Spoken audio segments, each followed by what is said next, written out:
And we are live. Welcome to the NBA Deeper Dive. Friday, December 5th. 11 games on the DraftKings slate. FanDuel kept the 12th. But we got a ton to break down. Everything locks by 8 o'clock on the DraftKings slate. And we have a boatload of news that we're still waiting on. We're going to try to go through it as much as we can, game by game for this hour. We're going to turn it over to Greg and Spags for Live Before Lock, where they are going to get just absolutely blasted with news and nonsense. So buckle up, hit the like button, subscribe to the channel, hit the notification bell so you know when everything goes live. Follow me on Twitter at Josh Engleman. Follow DK on Twitter at DK__DFS. This is going to be a hell of an hour, buddy. Yeah, I'm trying to mentally prepare for the hour from lock until from like 6 p.m. Central to 7 p.m. Central is going to be crazy. Just because we have so much news that we're still waiting for, so many moving pieces, some starting lineups that are kind of up in the air too. So this is definitely a slate they're going to have to be by your computer until all the games are over. You ready to get this started? 11 games. We have minimal time to talk about each one. Yep. And the first one's a doozy. First one up, Lakers Celtics. Boston 7.5 point favorites here at home. Lakers on the back-to-back, Boston on the back-to-back. No LeBron James, no Luka Doncic. I actually thought there was a small chance LeBron played today just because it was Boston. I projected him in at the start because I was like, all right, like, I get it, but you know, if he played yet, like, wouldn't he want to play Boston if he was playing one of the two? Yeah, it didn't seem to matter. He's out. And that's giving us a $9,500 Austin Reeves, who was the overwhelming chalk yesterday with LeBron in. Price comes up, still overwhelming chalk, 48% owned. And then Jake LaRavia at 4,500, looking like he's going to be stepping into that role with Luka and LeBron out, 30-something% owned. Everybody else is 10 or below, but let's start here. Do you have any qualms getting to Reeves or LaRavia? Not at all. So with Luka and LeBron off the court, Austin Reeves has a 38% usage rate and 42.7% assist percentage. So basically, they're going to lean on him to kind of do everything. And then Jake LaRavia, while he's, you know, kind of a secondary piece when Luka and LeBron are in, he can be that playmaker, that secondary playmaker behind Austin Reeves. So he's going to have a much bigger role here. 4,500 is a reasonable salary for him. So totally understand why both those guys are chalk. Like them both a lot. The field does, but yeah, they stand out as really good point per dollar plays. I guess the only real concern, more so with Reeves, because the price point is maybe there's a chance this game gets out of hand since you know, it's at Boston. Jaylen Brown's back, no LeBron, no Luka. But if this game stays competitive, you're probably seeing a really big game from Austin Reeves. Yeah, I am absolutely positively going to be having a bunch of Reeves and LaRavia. I think the question after that becomes, like, can we get to anything else from the Lakers that's interesting? Whether that's Rui, whether that's Ayton, probably where we're drawing the line when it comes from the Lakers. And then for Boston, you know, any one of Brown or Queta or Pritchard or White are generally fine. I just don't expect to have a ton of the Boston side. But can we squeeze anything out of the Lakers here? Yeah, I think Rui's interesting at around 7% ownership right now, 5K. I know he's been kind of quiet recently, but this is a spot where you expect him to step up a bit. And we've seen some big games from Rui when the Lakers have been relatively shorthanded. I think you're probably expecting like 35 minutes from him in a competitive game. So I'm a bit higher on Rui, I think, than the field. Like, while I prefer LaRavia to him straight up, I don't know if LaRavia should be like 5x the ownership right now of Rui. DeAndre Ayton, I think, is a little bit tougher to make the argument for just because he's center only. And then probably not going to get to Gabe Vincent. It does look like Nick Smith Jr. is ahead of Dalton Connect, but still don't think it's necessary. And maybe just like a large field tournament dart throw with Nick Smith Jr. because he's min price. But that's really it for the Lakers. On the Boston side, again, you do have Jaylen Brown back. There's not a ton here. I think Jaylen Brown himself probably looks like the best option on Boston, but you're not really getting him at a discount, 9,500. I expect small ball behind Queta. You basically saw that last night where they didn't play any of their backup bigs. They just played like Minot, small ball 5, but don't really think it's necessary to get to the likes of like Walsh and Minot on this slate. Cada 5,400, kind of the same thing I said about Ayton. Like, yeah, he's playable, but we have a lot of good center options on this slate. And yeah, guys like White and Pritchard, I think, are a bit tougher to make the argument for. The price points went up a little bit when Jaylen Brown was out last game. We will keep this moving, but I do want to point out something I've been noticing, mentioned it in chat. Josh's nuked. Damn right he did. You needed Sandro Mamukelishvili yesterday, and I handed that one out, and I put my money where my mouth was. I played an absolute ton of him.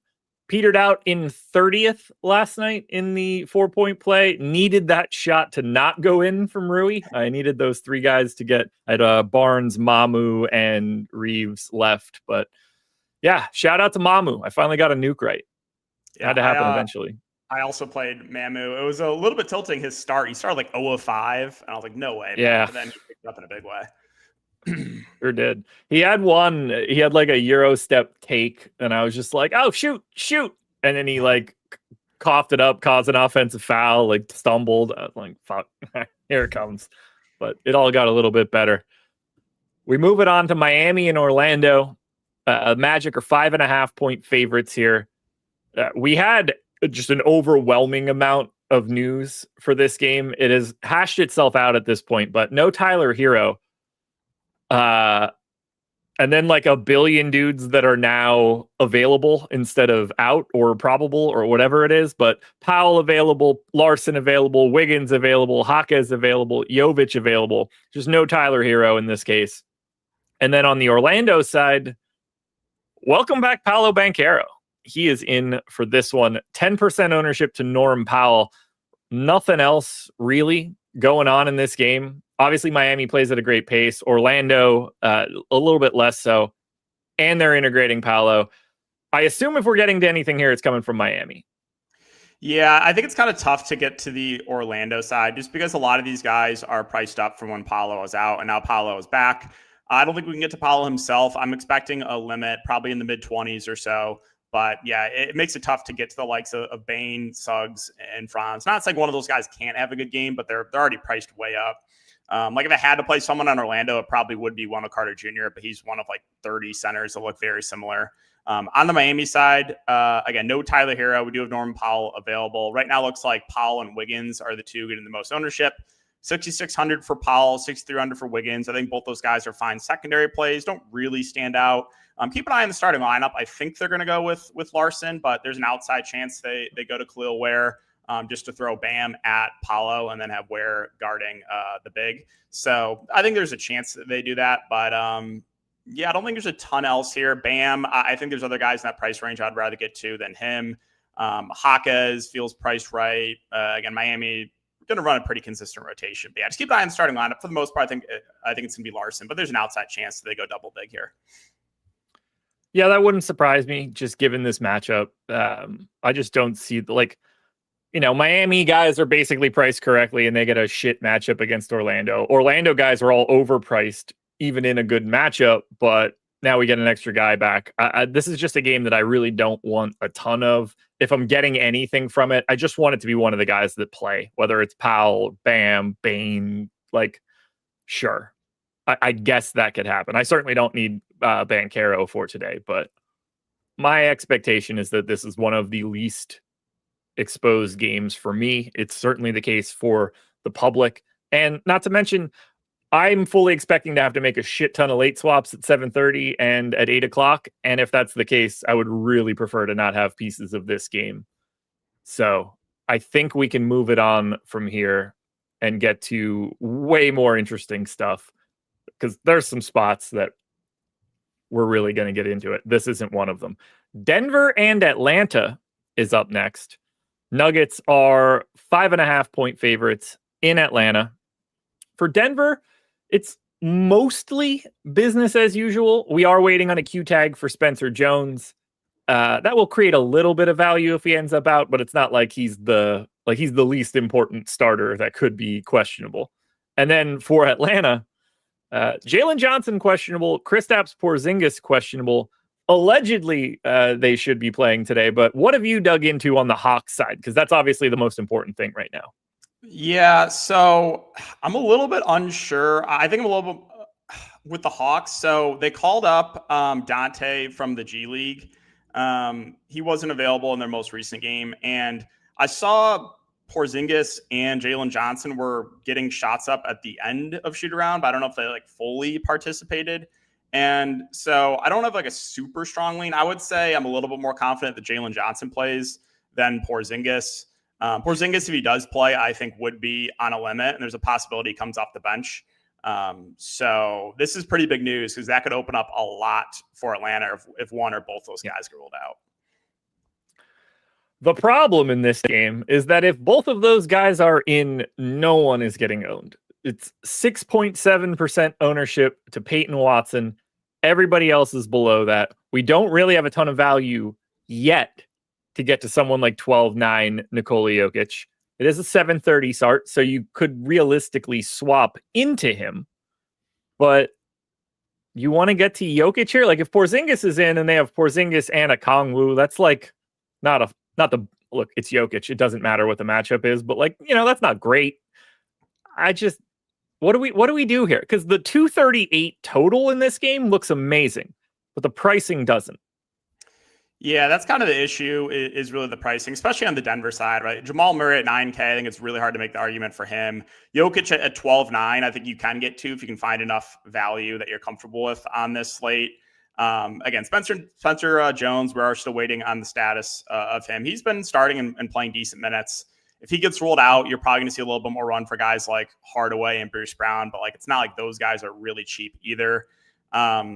Probably Peyton Watson would be the preferred option for me on the Denver side. Pretty consistently playing mid-30s minutes in competitive games. I think he's like a reasonable play there in the mid-range. On the Atlanta side right now, there's no ownership at all. I think I'm a little bit higher on Jalen Johnson than the 1% projected ownership. So with Trae Young off the court this year, Jalen Johnson has about a 27% usage rate and 32% assist percentage. He is averaging 1.42 fantasy points per minute. So yeah, I think I'm a little bit higher on Jalen Johnson. I like him as a contrarian play, assuming that he is in. Don't think there'd be a ton else for Atlanta unless either Johnson or Porzingis get rolled out. If that's the case, if like both of them are out, then obviously we're looking at guys like Nikhil and Dyson would take on a much bigger ball handling role. Kong would have to play a lot, and then would have to look to some of these value guys like Ricochet, Moget, Krejci, and Luke Kennard. I don't know what the deal is with Kristaps Porzingis at this point. I mean, like, I guess I do know what the deal is, but like, is he going to just retire, or is he just going to play like 2 games every 3 weeks for the next 6 years? Where does this go? Because I don't get it anymore.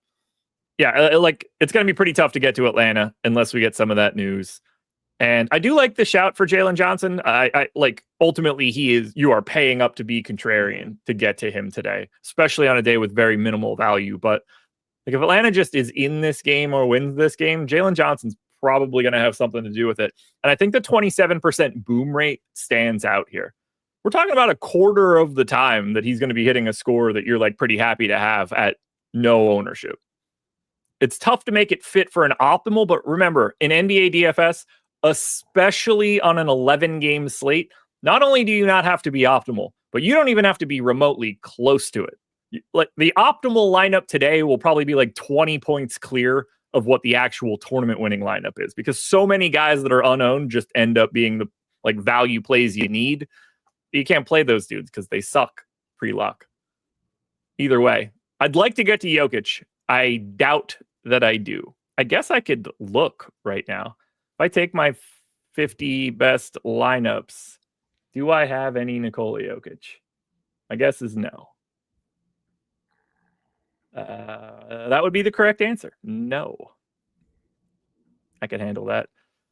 Too many lineups with Kelly Olynyk in it, Sometimes you just got to go a different direction. It's one of those days. All right, let's get to the next one. Hey, we're 15 minutes in. We've knocked down 3 games. That's a decent start. We got to keep up that pace. We got to hit them as fast as we can because we have 8 more to go. We had a question earlier, like no FanDuel today. Like if I tried to hit both of those, we get about 2 minutes per game per site. It's just going to be death. That's why you pay for the Stokastic projections, and then you can just see all of this information. You can sign up using the link in the description. Also hit the like button. I tried. Spurs Cavs. Now we could have a conversation about some real awful scenarios for today. And we're going to start on the San Antonio side, but both sides are a pain in the ass right now. Sorry, Mike. It's just a tough one today. So, no Luke Cornett. Obviously, no Victor Wembanyama. Still no Stephon Castle. So the remaining centers for this team are Kelly Olynyk, Bismack Biyombo, Jeremy Sohan. Carter Bryant can moonlight as that from time to time. Is your expectation Sohan for today? I believe that is what our expectation is. And if that's the case, he's 3,400 in power forward only.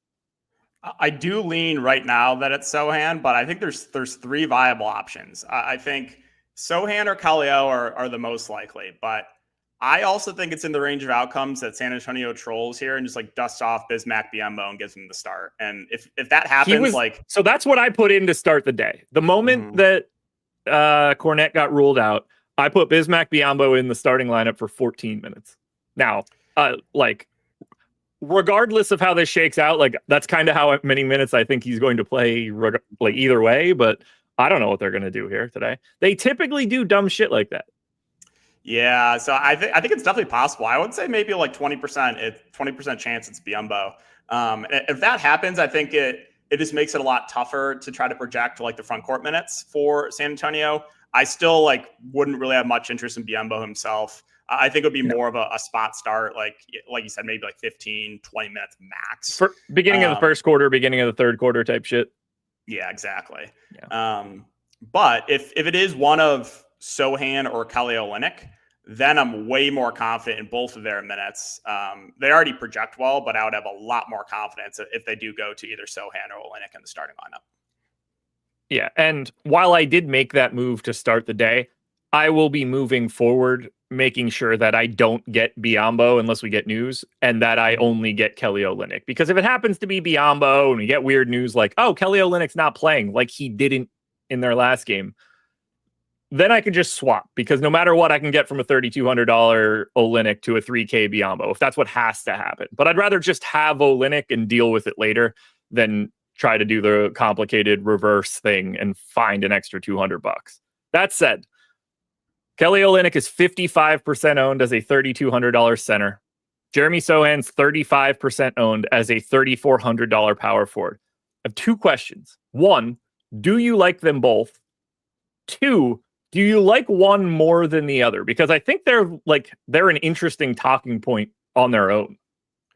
So yes, I like both. I think right now, looking at the ownership, I would give the edge to Sohan, coming in about 30%, Olynyk to about 50%. But both these guys are pretty good point per minute. Kelly Olynyk on the year, about 0.9. Usually he's about a fantasy point per minute. Sohan really hasn't played a ton this year, but usually he's a decent point per minute player as well. And both these guys are really cheap. So we kind of talked about, there's not a ton of amazing value. Well, right now, this is kind of where we're looking to for our value plays is the Spurs front court. So, yeah, I think both these guys are good options right now. I prefer Sohan. I think that the minute ceiling is just a little bit higher on Sohan than it is Olynyk. Olynyk slightly better point per minute, but both these guys look really good. Like I said, my only concern is if they do start Biyombo, then it's going to be a bit of a headache to try to project their minutes.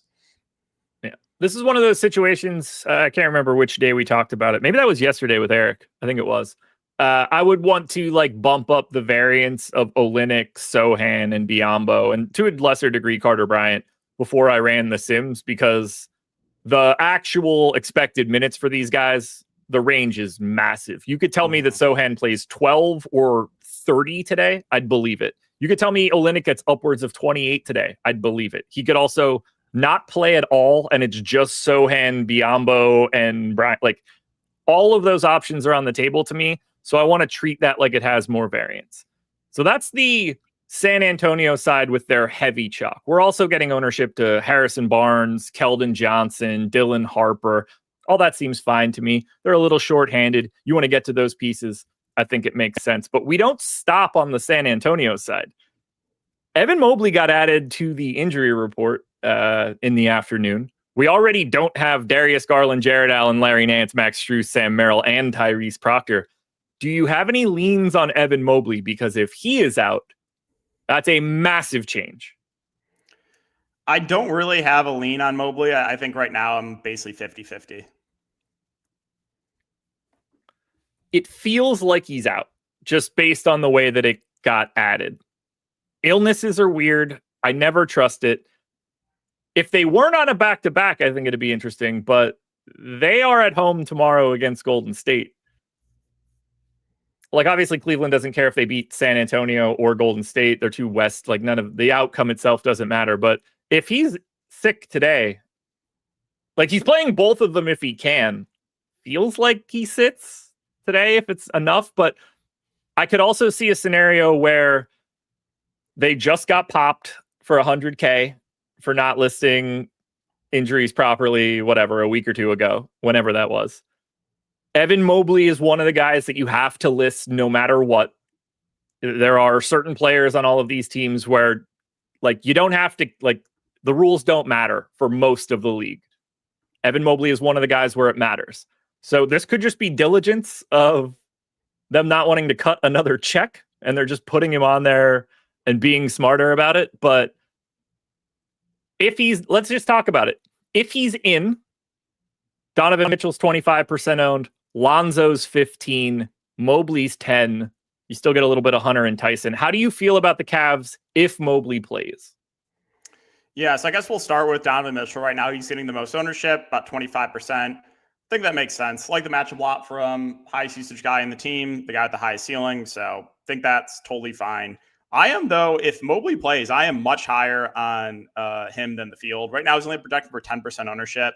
With Jared Allen off the court, 1.26 fantasy point per minute player. Also, his rebounding numbers do go up. Not a big surprise. About 12 rebounds per 100 possessions. So, yeah, I'm higher on Mobley than the field if he is in. Lonzo at 4,500. So right now, I think there's two different starting lineup scenarios. They either go Dean Wade or they go Lonzo. With Mitchell, Mobley, Hunter, Tyson, assuming Mobley plays.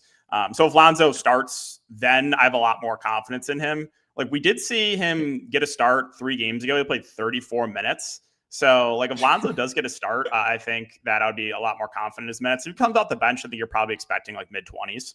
So I want to keep an eye on that, too. DeAndre Hunter has been a little bit quiet recently, but I think he's a fine contrarian play. Jalen Tyson's price is up. I think he's still playable. Obviously would like him more if Mobley sits. And then, like, I do think Craig Porter Jr. at 1% is playable at 3,700. Decent point per minute player. And if the game gets out of hand, he would get extended a little bit there.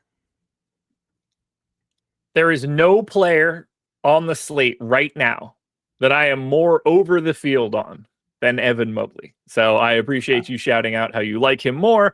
Yeah, it's going to look pretty damn good, whether it's Kelly Olynyk, whether it's Bismack Biyombo, whether it's Jeremy Sohan. It doesn't matter. All those guys stink. So that's great.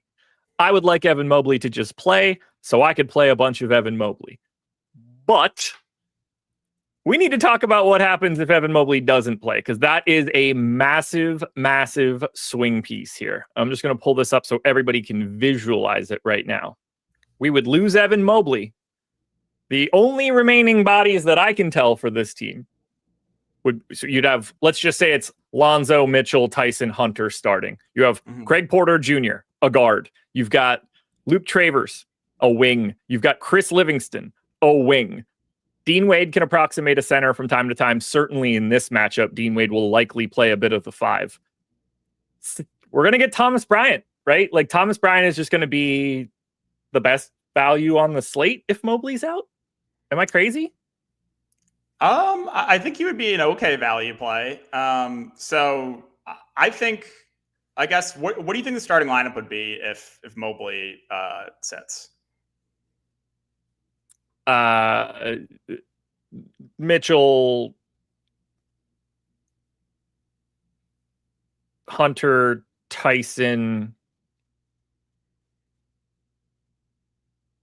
Lonzo, and Thomas Bryant. Okay. I think they would keep Thomas Bryant and Dean Wade separate because they're going to need them to back each other up, is my guess. Yeah, I think they could do a lot of different things. I think Dean Wade, pretty good chance that he could start. Naquan Tomlin could start if they want to go a little bit bigger and bring Lonzo off the bench. Like Tomlin and Wade could start in the front court. So there's a lot of different scenarios there. And again, I don't really have a super strong lean either. That's why I was curious on your take. But we definitely would. We're going to have to play Thomas Bryant, Dean Wade, and DeAndre Hunter a lot of minutes just by default because they legitimately just don't have any other size after that. Yep. Agree. At the very least, in this scenario, Thomas Bryant's going to be like 30, 40, 50% owned, something like it's just going to be a ton of ownership by default. He's going to look better than Kelly Olynyk probably just because of opportunity and the lack of opportunity from Cleveland. But that Mobley news is massive. It changes the entire slate depending on how we get it.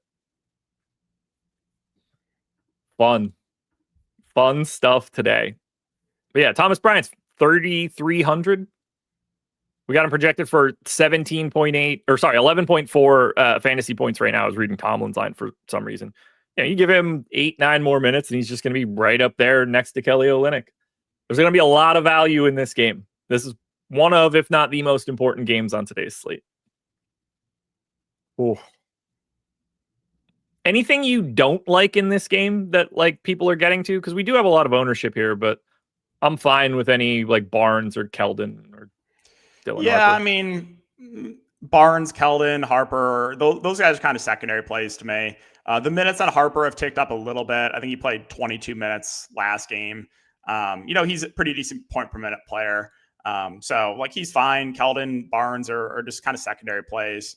Barnes, minutes have been relatively secure for him. Keldon, usually in the mid 20s minutes. So any of those guys are fine options. I'm not really going to go out of my way to play them, but if they land in my lineup, I think it's okay. All righty, we got to keep it moving. Portland and Detroit. This one's pretty easy to talk about, but it does have its quirks. There's no ownership here. 15% to Shaden Sharp, 10 to Duren, 10 to Tobias Harris. Everybody else's ownership is very, very minimal. On the Portland side, we got a lot to wait on. Donovan Clingan is questionable. Chris Murray is questionable. Time Lord is questionable. All of that will matter because it's not like it's coming out of nowhere. Murray didn't play their last one. Robert Williams didn't play their last one. So things are up in the air. How do you feel about Portland, assuming everybody's in? And if they're out, there's obviously a trickle down. But do you like Portland at all if it all breaks correctly? Yeah, so I guess I'll start with Shaden Sharp. We have seen the minutes tick up on him over the last couple of games, 30 and 32 minutes. There's a chance he moves back in the starting lineup, or if they just want to keep him as a 6-man role. Either way, though, his minutes are up from the low 20s that he was playing when he first returned. And so I think he's probably the easiest guy to get to. He's got guard forward eligibility. He's also the secondary playmaker behind Denny. Last game, he had 7 potential assists. Usage has been decent. He's in 23, 24% usage rate over the last couple of games. So, I think Shaden Sharp is probably my preferred option right now on the Blazers side. There's really not a ton of ownership coming to the rest of the team. Guys like Jeremy Grant, Denny hovering around 5%. I think I'm a little bit higher on Denny than the field just because this guy has a massive ceiling. I know it's not necessarily the best matchup, but he's still kind of doing everything right now for the team. I do expect Clingan to play. Rob Williams, I think, will play as well. Chris Murray missed the most recent games. I think he's a little bit more 50-50. But yeah, there's not a ton else there. If you land on Jeremy Grant or Kamara, I think it's reasonable for the Portland side. On the Detroit side, Duncan Robinson is still questionable, but I do expect him to play. He had a starter's jersey on at shoot around, so I would be pretty surprised if he doesn't play. Looking at the ownership here, Duren around 10%, Tobias around 10%. I think both those guys are reasonable plays. Not a ton else to add there. Jaden Ivey, 3,200, is getting a little bit of ownership just because, outside of the Spurs, there's not a ton of value. He did play 19 minutes last game, which is good to see. So I do think Ivey's playable. Asar minutes have been not great, but he's 5,500. Cade, anytime you can, play him in tournaments, I think it's fine at low ownership, but that's probably it. So there's no real priorities for me. I think Sharp would be my favorite play, though, in this game. Marcus Sasser also questionable. So that the depth of Detroit is getting deeper and deeper. They already have too many guys, and now they're going to add another one that they would like to play at least. But yeah, the big thing will be the Portland news. I'm guessing it won't matter all that much. Both of these teams lean towards defense. No real great pricing. Not an expectation of a game I want to get a lot of. Detroit also on a back-to-back. They've got Milwaukee tomorrow. We continue on. Utah Jazz, New York Knicks. The Knicks are 15.5-point favorites here, which is really something special. And we've got a bunch of stuff that we got to wait on, sort of. Yusuf Nurkic, questionable. Missed their game yesterday. We ended up getting 31 minutes out of Kyle Filipowski. There's some Saturday news, just like we needed. So we're still waiting on that Nurkic news. On the Knicks side, we are also waiting on the news of OG Anunoby, who is questionable. Do you have any leans on Anunoby or Nurk? So Nurk, I think it's more 50-50. Obviously, he missed the game yesterday. You still have Oscar Tshiebwe called up. So, that is a sign that they're, not super confident in his health. But yeah, I think it's 50-50 for Nurk. OG, don't have a super strong lean either. I do think if he does play, he'll come back and be on a limit. So don't really think we could get to him. No real super strong takes on the two injuries here. Yeah, I think really the only way you're getting to this game today is, if you want to play a little Mikal Bridges because he's a small forward, sure. Brunson and Towns are always viable, but not super interesting, at least not for me. But if Nurkic is out, Kyle Filipowski, 5,300, power forward, center eligible. He'll look solid for today. Like, you should expect some extra minutes. He gets to be played at the power forward spot. Price seems fine. There's just not going to be any priorities in this game, are there? No, I don't think so. I think that you mentioned Filipowski if Nurkic is out. I also think that Kevin Love would be at least a little bit interesting as the backup five, just because he's a good point per minute player. Maybe he pushes, 18 to 20 minutes or so. So he could be an interesting play there if Nurk sits. But yeah, I think right now, assuming everyone's in, it's more so the New York side that you're looking to. You mentioned Mikal Bridges, a little bit less than 10% ownership. I think he's a fine secondary play, as are Brunson and Towns. It's a really good matchup here for both those guys. Obviously, some blowout risk, but the game does stay competitive. You're probably seeing a pretty big game from one of those two for sure. The Utah side's getting absolutely no ownership, and if Nurkic is in, I kind of agree. I think it's hard to get to anyone. If Nurkic is out, then I'm probably looking to the front court guys. Filipowski and Love, I think, would be in play. We've made it through a decent chunk of games so far. We've hit the major news that we've needed to hit. We still have 5 more to go. So there's about 1,000 of you guys here right now. Don't be afraid to hit the like button, subscribe to the channel. That all helps us a ton. Actually, we're up to about 1,100. So for the 1,100 people that are here, go download the Tails app, folks. Link in the description of the video. We're getting you guys a place to find bets, parlays, pick'em cards, DFS coverage. It's not going to cost you anything. It's all just curated for you. You can follow whoever you want. There's 200 people on Tails. Find the people that you want. Follow those guys. It's totally free. You'll start seeing some picks and everything come into your picks feed. Maybe you start following those guys and you're getting some dubs. Maybe you're following DK. And you're like, oh, damn, he's been crushing it. Maybe I should subscribe to his package. You can do that as well. Doesn't cost you anything if it doesn't want to, but if you find somebody you like, you can subscribe to them. We're adding new features constantly. If you download the app, it would help us out a ton. If you guys were willing to rate it in the App Store. And if you can give us a review, that'd be great. Our goal is 1,000 ratings in the Apple Store by the time we get to Christmas. Got 20 days left. Things are looking pretty good. You guys have been outstanding so far. I'm hoping you guys can keep it up. So click that link in the description. Download the Tails app, everybody.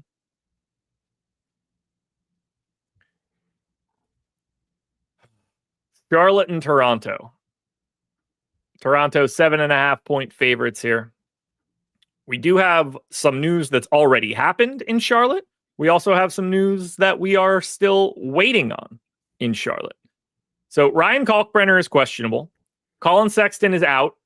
Trey Mann is doubtful. We're looking at a lineup of LaMelo Ball, Con Knipple, Brandon Miller, who has missed the last 2, Miles Bridges, and Moussa Diabate. Any leans on Kalkbrenner? I assume this is an actual injury and that he's not having another child. Yeah, I would say lean slightly out on Kalkbrenner. I would say maybe 65-35 that he doesn't play. How do you feel about Moussa Diabate in that scenario? You think he's getting extra minutes, or is it just becoming Mason Plumlee / Tijan Salan? Yeah, so the last time that Kalkbrenner missed, they went to Mason Plumlee. So I would wait for that news. It was the game 11-23. Plumlee started, he played 23 minutes in that game. Diabate backed him up and played 25 minutes. Obviously, I would have a lot more confidence in Diabate if he starts. Like if Diabate starts here, I think he could very easily play 30 plus minutes, assuming Kalkbrenner's out. So I want to keep an eye on that news. If Kalkbrenner does get ruled out and Diabate starts, then again, I have a lot more confidence in him. If it's Plumlee, then it's like, okay, Plumlee is playable, but wouldn't have like a ton of confidence in minutes. I know he played 23 minutes in his most recent start, but he's not a guy that like has to play big minutes. We have been talking about this for what feels like 3 weeks now, and we finally got it. Mm-hmm. LaMelo Ball played 37 minutes last time out. Should we be more interested in LaMelo Ball today if that is in the cards? 100%. Yeah, I know the price point is up on LaMelo, but I like him a good amount as a tournament play. So in the most recent game, I know we've been talking about that for the last couple of weeks. We finally got the minutes bump for LaMelo. He played 37 minutes. He had a 41% usage rate in that game, and you basically saw Sexton almost get kicked from the rotation. He only played 8 minutes overall. LaMelo also 17 potential assists in that game. Now, again, we are still waiting on the status of Brandon Miller. He's probable, so I think he's going to play. But still, I think LaMelo is interesting at current ownership because we did finally see that minutes bump. So if the game stays competitive, you could see 35 plus minutes from LaMelo. So right now, I like him as a GPP play. I was happy to finally be able to have that conversation. I had a bunch of them that night too, which was helpful. But yeah, Brandon Miller being back will complicate it at least a little bit. Then we get to Toronto, and this is another testament of like what we have for value today. Jamal Shed is the most owned guy in this game at 12%. Barnes, Quickly, Ingram, all unowned, and like they're all fine, but I don't know what to do. Do you like anything from Toronto? We do have to mention at least Jakob Poeltl is back. He did not play yesterday. No Ochai Agbaji, still no RJ Barrett. Yeah, so I guess we'll start with Jamal Shed. I think he's a reasonable value play. Again, we have been seeing more overlap with him and Emmanuel Quickly. Last 4 games, 23 minutes, 17, 23, and 21. So I think you're probably expecting low 20s minutes from Jamal Shed. In a good matchup, I think he's a fair value play. So, yeah, I think that's fine. Scotty Barnes, Quickly, and Ingram not getting much ownership. All these guys, 5% or below. I think I'm a little bit higher on all 3 of them. We have seen the minutes tick up for all these guys in competitive games. We saw Scotty Barnes. We've seen him play 39 minutes in 2 of the last 4 games. Brandon Ingram has touched 40 in one of those games. Emmanuel Quickly has played, 35 plus in 3 of those four games. So the minutes have ticked up, and obviously that's where the offense is coming from, is those 3. And I like the matchup. So I think any of those 3 guys are solid GPP plays here. Again, none of them really getting any ownership. Poeltl, if he was a little bit cheaper, I think would be fine. But Mamu playing really well. I think Poeltl will probably be in that high 20s minute range. So I think I'm okay passing there. Jacoby Walter, I'll pass on. I know he continues to start, but not great point per minute. I would just rather get to some of the other values that we've already talked about on the slate. There we go. Keep your eyes peeled for that Charlotte news, guys. We need to know whether or not Ryan Kalkbrenner is going to be playing today. That lets us proceed to Indy and Chicago. Pacers are 4.5-point dogs in Chicago. Lots going on here, unsurprisingly, like every other game. For the Pacers, no Aaron Nesmith. He's obviously been out, but no Ben Shepherd for today. That one's a new one. Everybody else that's out has been out. We're looking at a projected starting lineup of Nembhard, Mathurin, Walker, Siakam, and Huff. We'll proceed to the Chicago Bulls, who are basically impossible to talk about right now. Kobe White, questionable. Hasn't played in 3 games. Dosunmu, questionable. Zach Collins is questionable, looking to make his debut. Isaac Okoro, Jalen Smith, Trey Jones, all doubtful. Kevin Herter, obviously still out. Noah Senge, done for the year. Not much we can say about Chicago right now, so let's just go to the Indy side. McConnell at 15% ownership, I absolutely hate. I think Nemhard's fine. I think Walker's fine. Do you like anything for the Pacers here? I love the matchup. Yeah, I like the matchup a lot too. I just wanted to touch on one thing from chat. Yeah, I mentioned Sexton. He did get hurt last game. Even before the injury, though, like he only played 7 first half minutes and he got injured right when he was coming in for the second half. So he was on pace to play a ton anyway. But yeah, back to the Pacers. I kind of agree with you on McConnell. 16% feels a little bit high. Now I know he's a good point per minute player and he does a lot when he's out there, but in the most recent game, he only played 16 minutes. And I brought up that quote from 2 games ago about how like he doesn't really look right. That was the game that Carlisle played him like 5 minutes in the first quarter and then he just never came back. So that worries me a little bit because before that, McConnell was playing like low mid-20s minutes. So that does concern me a little bit with McConnell. And if he's going to get ownership, I think I'm okay just not having him there. Looking at the rest of Indiana, so again, no Ben Shepherd. You should get Jarris Walker starting.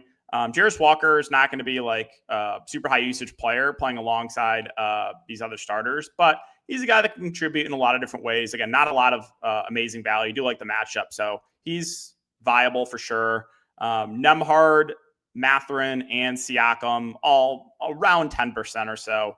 I think I'm a little bit higher on all 3 of those guys just because I like this matchup a lot here against the Bulls. So I think any of those 3 are decent GPP plays.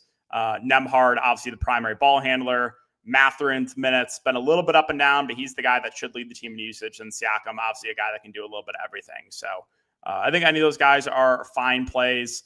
The center rotation, I don't love it. You have seen a little bit of Tony Bradley recently.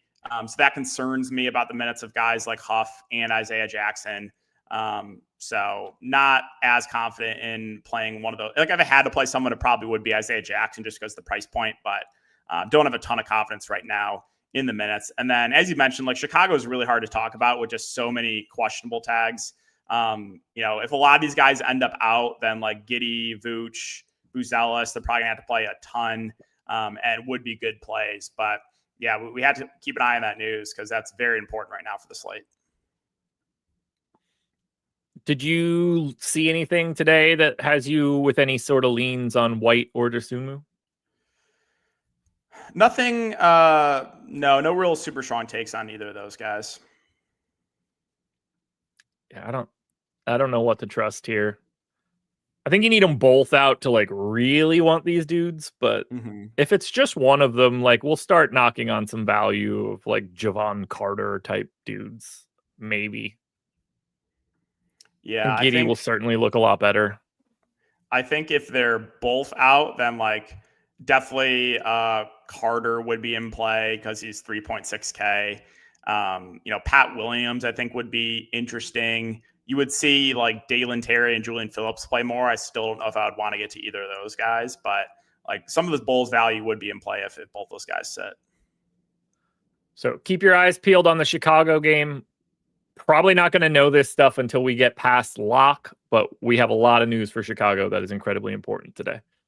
It's 5:45 already. We are 45 minutes in. We still have 3 more games to go. We're keeping the pace, folks. We're getting through it. Don't forget, Live Before Lock coming up next. Greg Ehrenberg is so excited. He just got here. He's here 15 minutes early to get excited for Live Before Lock, mostly because he knows his life is going to be absolute death in 15 minutes and for the following hour. So you got to mentally prepare for those sort of things. Because now we got to talk about the Phoenix Suns and the Houston Rockets. The Rockets are 10-point favorites here. Honestly, I'm a little surprised it wasn't higher than that. This is the lowest owned game of the day. There's no ownership coming in whatsoever. 4% to Colin Gillespie is the most of anybody in this one. I'll start with the Houston side first, because Alperen Şengün is questionable. He got added to the injury report today. That could create some value on the Houston side. They're also on the front end of a back-to-back.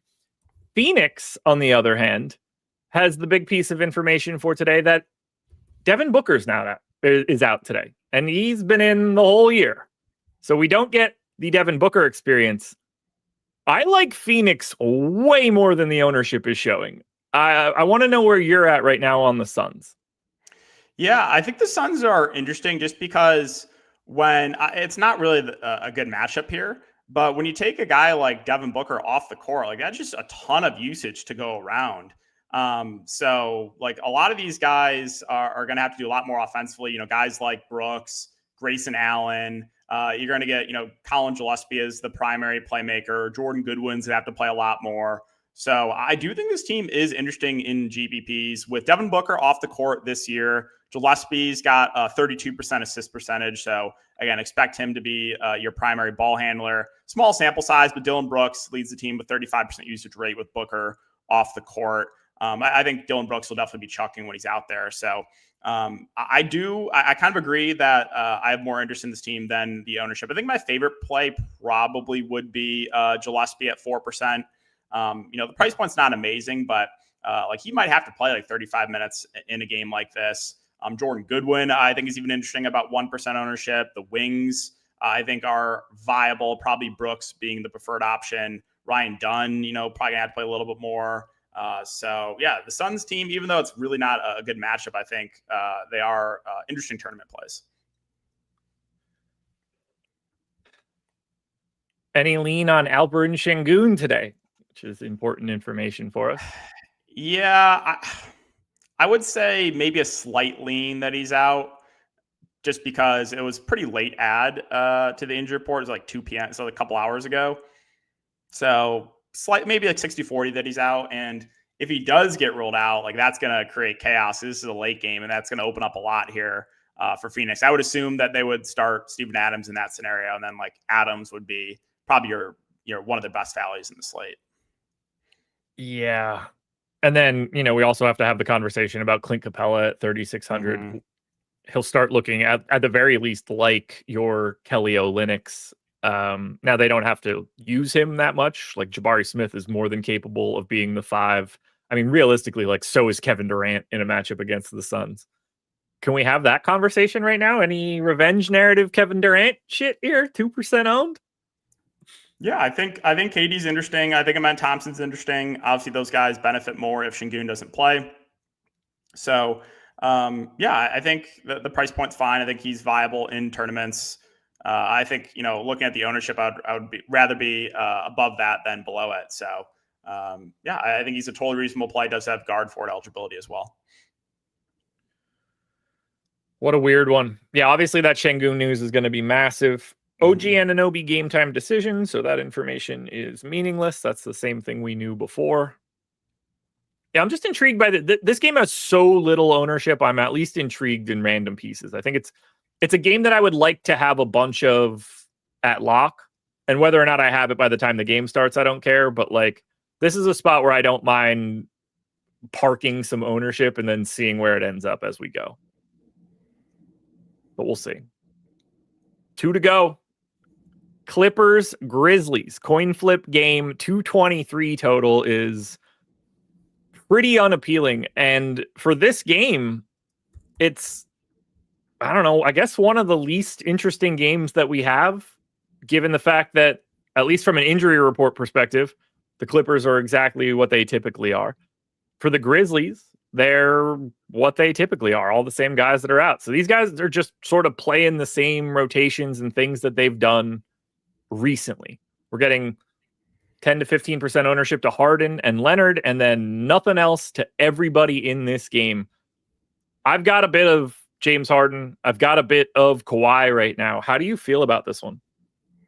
Yeah, I think those two are the main targets for me. That's going to be Harden and that's going to be Kawhi. So in the most recent game, Kawhi played 35 minutes. Also, that game was a blowout. So really good to see that, he does have mid-30s minutes in his range of outcomes for sure. Obviously, James Harden as the primary playmaker. Price points come down a little bit on him. So I think those two both are good point per dollar plays. Kawhi at 8K, James Harden at 9,200. Not much ownership coming to the rest of this game. I think Zubats is fine as a contrarian center, but his price feels about right. John Collins, I think I like a little bit more than his ownership. He's not going to be a super high usage player, but we've talked about this a couple times now. Like, there's no more Brook Lopez in the rotation, so you're getting some minutes from John Collins at the 5 when Zubats is not out there. and he is way more productive when he plays the center than when he plays the power forward position. So I think he's an interesting mid-range contrarian play there. On the Memphis side, really no ownership at all. The issue with this team all year is they just run a deep rotation. We've been seeing that. I think Edey is fine in tournaments. I don't necessarily love the matchup for him, but we did see even when Edey and Jaren were in foul trouble, like they stuck with them on the court. So that does make me feel a little bit better about both the front court guys. If they do get in foul trouble, there's the chance that they just continue to keep them on the court and hope they don't pick up another one. But Edey, obviously really good rebounder. He's been playing really well of late. So I think he is viable, even though it's not really the best matchup. Jaren's price point has come down to a point where I think he's playable, 7,100. Still, though, I think you're probably only expecting about 30 minutes. And I don't think there's anything else for me for Memphis. And for the Clippers either, I think I'm good with passing on everyone else. Kristaps Porzingis will have a minutes limit, which no shit. I actually have a bit of a stand on Zoo as well. So the Clippers are going to be a team I look at when this show ends because it feels like I have too many Clippers. And that doesn't feel great unless I'm trying to acquire carbon credits or something. And that's not what I'm looking for right now. We have one additional game to go, folks. Hit the like button if you haven't done it yet. We appreciate you guys being here. And buckle up for Live Before Lock because it's going to be a doozy. We're also finishing this one off with our fourth 8 o'clock game. The swaps tonight are going to be so great. Philly and Milwaukee. Two teams that are weird today. No Joel Embiid, still no Kelly Oubre, still no Trendon Watford. Looking at a starting lineup of Maxey, Edgecombe, George, Barlow, Andre Drummond. And then on the Milwaukee side, we are getting our first experience. Well, not our first experience, but the first of what's going to be a couple of weeks experience of no Giannis Antetokounmpo. Seems like we're going to be looking at a Ryan Rollins, Kevin Porter Jr., AJ Green, Kyle Kuzma, Miles Turner starting lineup, which should be getting everybody super excited. But it is creating one guy breaking free from the pack, and that is 60% owned Kevin Porter Jr. at 6,600. Look, I don't trust this dude in any way, but he's going to have every opportunity. This dude loves to shoot, and there's no Giannis here. So I'm not surprised to see it. He's just going straight into cash games, but I have a very low trust level for Kevin Porter Jr. Yeah, so obviously KPJ right now looks like one of the best point per hour plays in the slate. 64% though, like the ownership does feel a little bit high. However, like the role is going to be great for him. So last game, Giannis went down early in that game. KPJ had a 35% usage rate. He also had 16 potential assists. So like clear cash game play. I think maybe going a little bit over owned in tournaments, but that doesn't mean you have to fade him. Still, like I said, looks like one of the best plays overall on the slate. Ryan Rollins, I think I'm a little bit higher on than the field. So he also had 16 potential assists in that game. He's a guy that does have a pretty high ceiling as well. And I think maybe going a little bit overlooked. So Rollins, I think I'm a little bit higher on than the field. I do want to keep an eye on the starting lineup. So in the second half of that game, they went to Jericho Sims, and he played the whole third quarter, then a little bit in the fourth. So there's a chance they start him, or like you said, they go to Kuzma there. Not a ton of ownership coming, though, to the rest of Milwaukee. I'm higher on Bobby Portis in the field. I don't think he starts here, but I think there's definitely a minute ceiling for him, 5%. So in the second half of that game against Detroit, he came in midway through the third quarter and played the rest of the game. And we know Bobby Portis is a pretty good point per minute player. And like I said, I don't have like a ton of confidence in the minutes, but if you give him like 30 minutes here, he could break the slate. So, and I think that's in the range. You're not projecting that, but I think it's in the range of outcomes. So, I like Bobby Portis quite a bit more than his current ownership. Kuzma, I would have more confidence in him if he starts. If he comes off the bench, not so much.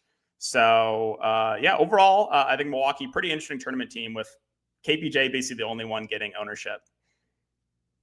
I have a ton of Kuzma right now, like 30% or something. He's clearly unowned. Cool with me. Like, games at 8 o'clock, I'll hash that shit out when we get there. But Giannis missed a 4-game chunk like 2 weeks ago.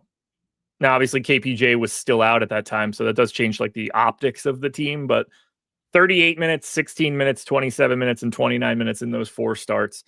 Whether he starts or not, I think he's just going to be out there for like 24 minutes by default and could potentially just close even if he doesn't start. 2% is just too low for me for Kyle Kuzma, regardless of his lineup status, because they just don't have enough real bodies. And not that I think Kyle Kuzma is a real body, but that's a guy that I just want to have a bit more of today. And this is another team where, for Portis, for Kuzma, for Jericho Sims, these are guys that I'd like to put a little bit more variance on because we just really don't know how they're going to hash these rotations out. There's a lot of minutes variability on this. I think that's the big takeaway for this entire slate. There's minutes variability everywhere in like big ways. And we have a ton of news that we still didn't even get that will create it in other places. Anything for Philly? We didn't mention them because the highest owned guy in this game is 1.5% owned Tyrese Maxey. Yeah, so I think it would be Maxey. I don't like the price point at him with a Maxey 10.7K, but this is a guy pretty consistently playing 40 minutes a night with Embiid off the court, 31% usage rate, about a 30% assist percentage. So I do think you can play him in GPPs. The rest of the team, Grimes and Paul George both feel priced right. Paul George probably going to be in the mid-20s minutes. So don't think we can go there. Drummond's price is up 6,600. He did back up Embiid. Basically played all the non-Embiid minutes last game until the very end when they played a little bit of Bona. The game before that, when he started, dealt with some foul trouble. And then the game before, Drummond was injured. So there's like a chance, Drummond earlier in the year was starting and playing, 30 plus minutes pretty consistently. While I don't think you project that, I think it's possible. So I think he's also playable in a large field tournament. But yeah, this is definitely one of my least favorite teams on the slate, and ownership kind of says the same with no one above 1%. Yeah. 11 games up, 11 games down. Here's a recap of the ownership for right now. KPJ is 60% owned. No matter what the news is for today, he's going to be maintaining heavy ownership no matter what. Kelly Olynyk is 55% owned. That one's subject to move around. He's going to look interesting no matter what today just because of value, but there's a range here on his ownership. Austin Reeves is going to look great no matter what. Jeremy Sohan is in the Kelly Olynyk bucket. Going to look good no matter what, but it will move around. I think LaRavia, assuming he starts, is just a great play today at 4,500. There's just so many minutes to go around. Donovan Mitchell's not really going to go anywhere here. It's this 10 to 15 range that some of these guys are going to disappear. Some of them are going to reappear. And then some of these guys are just going to shoot to the 30, 40 range at the top. But KPJ, Austin Reeves, Jake LaRavia, to me, those are the three mostly unassailable pieces today. Olynyk and Sohan have caveats. For sure. Yeah. Keep an eye on the Spurs starting lineup. Is definitely going to be very important. And for right now, just so everybody knows, I'm over the field on Kelly Olynyk. I'm over the field on Jeremy Sohan. So I'm not saying this as if I'm not getting to them, but those guys have some variability. I think the other three guys that I mentioned are just going to be out there. This is a hell of a slate, man. Before we get out of here, tell the people where to find you. Spoiler alert, everybody. It's Tails. Yeah, you guys can find me over on Tails, currently offering daily fantasy sports content as well as player prop stuff. So that's Pick'em, Sportsbook. All my plays are tracked over on Pick'em if you guys are curious. So, if you're interested, check me out over on Tails. Check him out on Tails. He is the king of manipulating screenshots to make it look like he's profitable. Oh, wait, no. He is the king of letting everybody know who is doing that and why you shouldn't subscribe to him. Got that reversed in my head. I'm pumped for this slate, man. One final question before we get out of here, because it is time for Live Before Lock. When all is said and done, who is the best play on today's slate? Evan Mobley. Woo! Well, based on my current exposures of 50% Evan Mobley, boy, oh boy, do I hope you're right. But we've got an hour to go with a ton of news, and you guys are in luck because Live Before Lock is not only next, it's now. That was a pretty good one. I'm happy with that. What's up, boys? What's happening, guys? Yeah, we got a interesting slate here, which, pretty standard for a big NBA slate. We've got a ton of guys who are going to be questionable for Spags and I to talk about over the course of the show. So if you guys could do us a favor, like the video, subscribe to the channel if you have not already. And here is the list of players that we have listed as questionable today. They're projected for at least 15 minutes in the Stokastic projections. We've got, as of right now, officially questionable. So I'll actually refresh because Evan Mobley is listed in the list here in our projections. But obviously that is not the case anymore because we just found out that he is going to be playing. So, all right, here we go. Now it's going to be, He's a game time decision was the last I saw. I thought he's expected to play, though, wasn't it? Did I not? No, just 4 minutes ago, illness, game time decision, unless I missed something. Okay, there must have been an edited post. Never mind. So anyway, Evan Mobley, still a game time decision. So that is not still questionable. That has not changed. Or I just have dyslexia and read that wrong. So anyway, we'll include him in the list of players here. It is Şengün is questionable. Mobley is questionable. Kobe White is questionable. Ayo Dosunmu is questionable. Yusuf Nurkic is questionable. Donovan Clingan is questionable. OG Anunoby is questionable. We've got Kalkbrenner questionable. We've got Duncan Robinson questionable. Robert Williams is questionable. Isaiah Joe is questionable. Spencer Jones is questionable. Chris Murray also questionable. So I know that not all of those names are from the main slate, but that is just all of the players that we have with the questionable tag in our projections. So Spags, I want to know from you, how much are you going to prioritize late swap today and try to make it so that your lineups are potentially going to be a little bit backloaded because of what I just mentioned? We got a ton of guys who are questionable, and we've got 2 games locking right at 7 p.m. We've got Miami, Orlando, and Lakers, Boston. And the Lakers side of the game has some really good value options. I've got the ownership on screen here, and you guys can see Austin Reeves projected for nearly 60% ownership. We got Jake LaRavia projected for 35% ownership. So how are you going to handle all these players who are currently on the injury report? Yeah, I think for me, the biggest thing, I would really love to know the San Antonio starting lineup before the slate locks, because really the big thing for me, and that's a 7:30 game, is knowing if Olynyk's going to start or not. If Olynyk is starting, I feel pretty good about I should load up on him, at least, be with what I'm getting right now in terms of my exposure. If he's not starting, I then know Sohan theoretically would be starting, or I guess out of left field, Biyombo, but he hasn't really been in the rotation, so I doubt that's the case. I think that's the important one for me. In terms of preparing besides that, I'll have a good amount of KPJ, some Ryan Rollins. It's going to be the main thing. But I'm also just getting Austin Reeves in every lineup. Yesterday, he paid off really well for me as a play that I had in almost every lineup. Today, it's even better with no LeBron. His rates are just absolutely insane without LeBron, without Luka, without AD on the court of the last year and change. So I'm just load up on Austin Reeves and hope I have swappability. But I do think, the Şengün spot in particular seems pretty interesting. I think Evan Mobley, pretty interesting to know as well in that same game versus San Antonio, where Mobley's out. I think you're getting a Thomas Bryant start, which, seems like that hasn't happened a lot for the Cavs, but he's playing all the backup 5 minutes behind Mobley right now. So I'm just hoping things sort itself out over the next hour. But I do think, for me, I tend to not to pre-plan this as much as you do, Greg. So if you have it takes out how you want to handle it, I would love to hear it.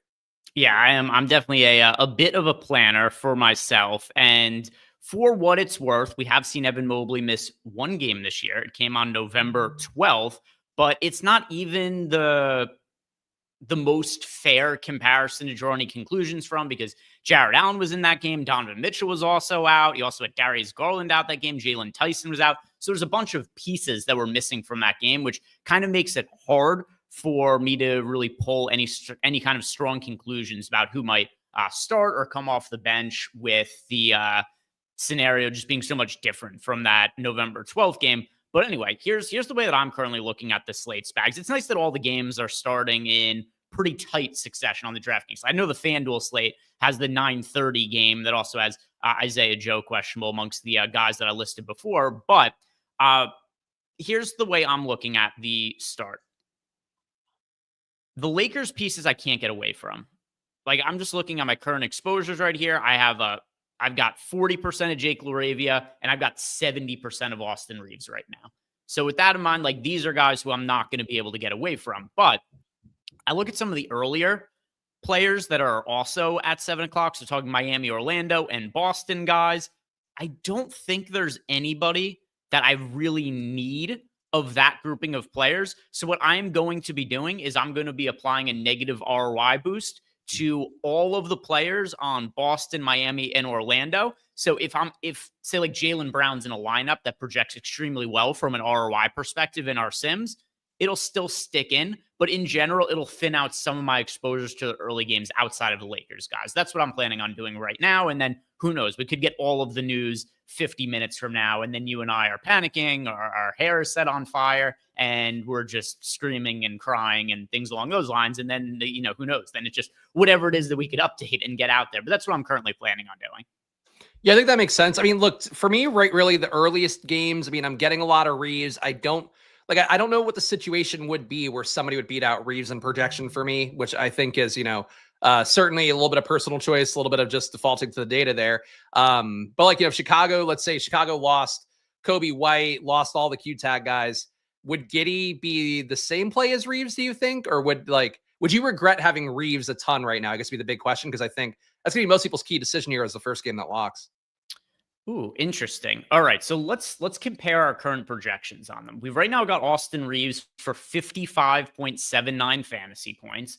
We've got Giddey right now at 49.44, but we've got for Chicago, Kobe White questionable. We got Ayo Dosunmu questionable. So I think the question becomes here, Spags, Nurkic available to play. Really making sure I read these carefully. I do misread things on occasion, but the question now becomes, is in the event that these guys are out for the Bulls, does Giddey's projection surpass the projection of Austin Reeves? Keep in mind, Austin Reeves, 55 fantasy point projection. We've got Josh Giddey at 49.44. Reeves also $500 less expensive than Josh Giddey. So I think there's a couple of ways to look at the question you asked. First, I'm still going to prefer Reeves to Giddey. In general, I don't think Giddey's going to project as well as Reeves, and Reeves is also cheaper. I'm going to want to have some of Giddey in the event that all these guys get ruled out. So for a lot of our audience that's playing, like 1, 2, 3 lineups, Reeves is going to be the preference. But let's say that the slate starts and I have 70-something% of Reeves. Like right now, I've got 70% of them. I would feel if all of these guys get ruled out for Chicago, White, Dosunmu, and then you get the scenario where Giddey's projecting, I don't think quite as well as Reeves, maybe comparably. In that scenario, I'd maybe be a little bit regretful that I have as much Austin Reeves as what I have. But at the same point in time, I would still prefer him, and he's going to project better. So I don't think it would be the end of the world. That, and also, I don't think the most likely scenario is that both of these guys get ruled out for the Bulls, and then Giddey also ends up outscoring Austin Reeves. If these guys play and Giddey just happens to outscore him, then whatever, shit happens. That's not really the end of the world to me, but I feel pretty good about just playing a bunch of Austin Reeves. Is the long story short. Yeah, because I think that's one of the spots to me that I do feel like, and I think Houston to a lesser extent as well, where if you have Şengün out, pretty much everybody from Houston's going to look a little bit better, and you'll have the Adams value, that being a key part as well. That should open up. But yeah, I think the big thing for me with Reeves is that I don't really feel like I'm missing out on much, even in the theoretical world where a lot of guys miss. So I'm pretty comfortable rolling with Reeves, but I certainly get, it is a back-to-back for Reeves. It is a, wing defense for the Celtics, really, with the one thing they have left at this point. So maybe they can make it tough on Reeves, a guy who has, pretty clearly dominated usage and assist rate with the other key players for the Lakers out. But I'm pretty comfortable rolling with Reeves because he's really paid off for me a lot this year. And, again, including yesterday, I had a lot of really good lineups on the back of Austin Reeves. And it's not a reason to play a guy, but the projection being there so heavily again, I'm willing to go there, but I do think that's the thing to think about for you guys out there. Just do you like Josh Giddey if you were to think about those guys being out? Do you want to load up on Houston and the potential that all those guys are low owned because they're not going to project well with Şengün in? But if Şengün's out, Durant might break the slate. Amin Thompson might break the slate. Even Jabari Smith might do that. I'm a little more comfortable with Reeves, I think, but that's I think one of the most important decisions that you'll have today when you're making lineups. What a year that he's having too. Even though he's had to play a bunch of games alongside Luka, and then obviously LeBron. By the way, I've purposefully pinned Emac's comment on screen there because I very much enjoyed that he is now nicknaming himself Big Swappa. Yeah, that's what we all say about Emac. I'm not going to make the joke. So we make about it. If Eric were called Big Swappa, I think he'd be swapping different things. But yeah, Eric. We've got Emac is Big Swappa, and then Eric is a Lil Swappa. How about that? He loves swapping all sorts of fluids. That's what little Eric loves. Yeah, that's why he's got his what was it? The sweat spit and swap show he does every day, something like Crank, I think it's that. Yeah, just the one that doesn't rhyme. It's just there for no reason. So this year that Austin Reeves is having though, and I mean we don't have to spend too much more time talking about it because everybody's playing him, everybody's on board with him being a good option, but 29 points, 7 assists, 6 rebounds per game. He's shooting 53% from the field, 37% from three, 88% from the free throw line. I guess maybe the hottest take that might even not be that hot of a take on the Lakers is at this point in his career, I think LeBron's their third best player. Oh yeah, I fully agree with that. And I would say too, Reeves, the one thing I critique him for is he's probably been too good to start the year. 69% true shooting for a guy that is, mostly hitting from three, barely hitting the mid range, also not getting to the rim a lot. Like Reeves will probably shoot less, and maybe the spot against Boston is one of those situations. But Boston is at best like a league average defense, even though I do think the wing defense still has the potential to play better. But Reeves has probably been shooting a little bit unsustainably hot, but that might not matter with the amount of usage he'll get today. The actual biggest improvement to his game is free throw rate is nearly doubled this year. He's averaging 9.4 free throws per game. 2 years ago, he only averaged 3.3 free throws. So this has been a massive jump for him. He went from averaging 3.3 free throws per game to 5 to 9.4. So he's getting much better at drawing contact and getting to the line. But I was going to say enough of Austin Reeves because he's probably about to come up again because we got the super chat here from Bergboy2446. And what he wants to know is who are our favorite players at each position on DraftKings for tonight. And let's go ahead and start getting into it, beginning at the point guard position. And that is going to be, by the way, there's going to be a handful of chalk answers from me here, Spags. I do think there's some chalk guys who are just hard for me to avoid. At point guard, Kevin Porter Jr. with Giannis out and KPJ not really totally priced up for what his role is going to be. Yeah, I'm willing to go to Ryan Rollins at point guard too. I know DK gave him a cosign, so that made me feel good. I'm not alone on Ryan Rollins Island, but KPJ is the chalk for a reason. He's producing like 1.3 fantasy points a minute on the year. He's playing really well, and he's going to play probably 35 or so minutes. So KPJ, people are like in the chat, they're like excited to fade KPJ, which KPJ chalk, I feel like it's one of the more reliable chalk plays generally when he's not crazily priced. Yeah, and we have Ryan Rollins projected decently, right around 40 fantasy points. He's just so expensive at this point because he's like Giannis has missed a bunch of time this year. We haven't really seen Kevin Porter Jr. play a game without Giannis where he didn't have any kind of, minutes restriction here. So you've got Kevin Porter Jr., who we've got projected for right around 1.3 fantasy points per minute and is also cheaper than Ryan Rollins. And then Rollins 1.18 fantasy points per minute, $7,900. Low point guard and shooting guard eligibility for Rollins. I've got about 10% of him, so I'm a little bit overweight to the field, but I am preferring to get to KPJ of the two. Shooting guard for me, it's Reeves.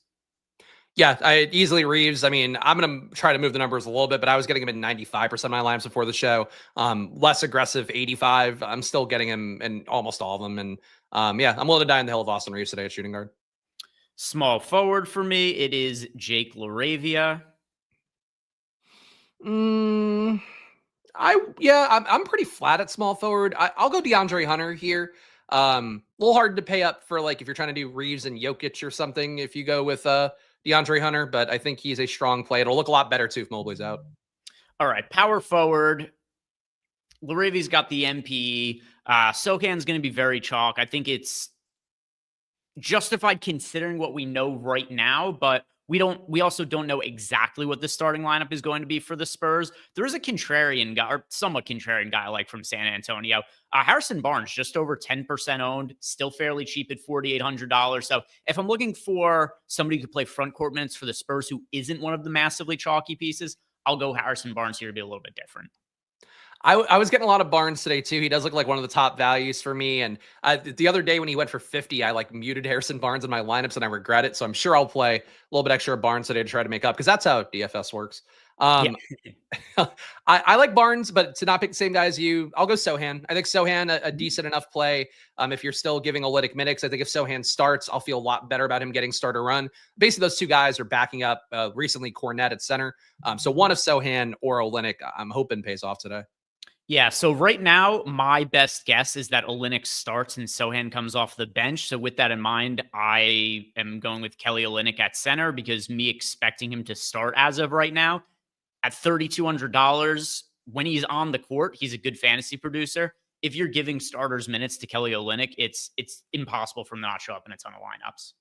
Yeah, I think if Olynyk starts, again, I'll be there fully wheels up because he's a great producer whenever he actually is on the court. But he hasn't played over 20 minutes this year, so just something to keep in mind when weighing the pros and cons of Olynyk.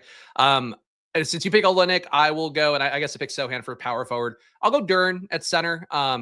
I would love to go Jokic at center if you could afford it, for sure. I'm getting 4x the field there because he's barely going to be owned at 4%. But Duren, I'm getting a little bit above 2x the field, or actually flat even 2x the field. I think he is a good mid-tier pay-up option. Portland matchup, as the chat pointed out, Klingon is out today, so it gets a little bit softer for Duren here. And Duren has been a great player. Reports today that he's going to probably sign for $185 million this offseason. So it's all looking good for Jalen Duren right now.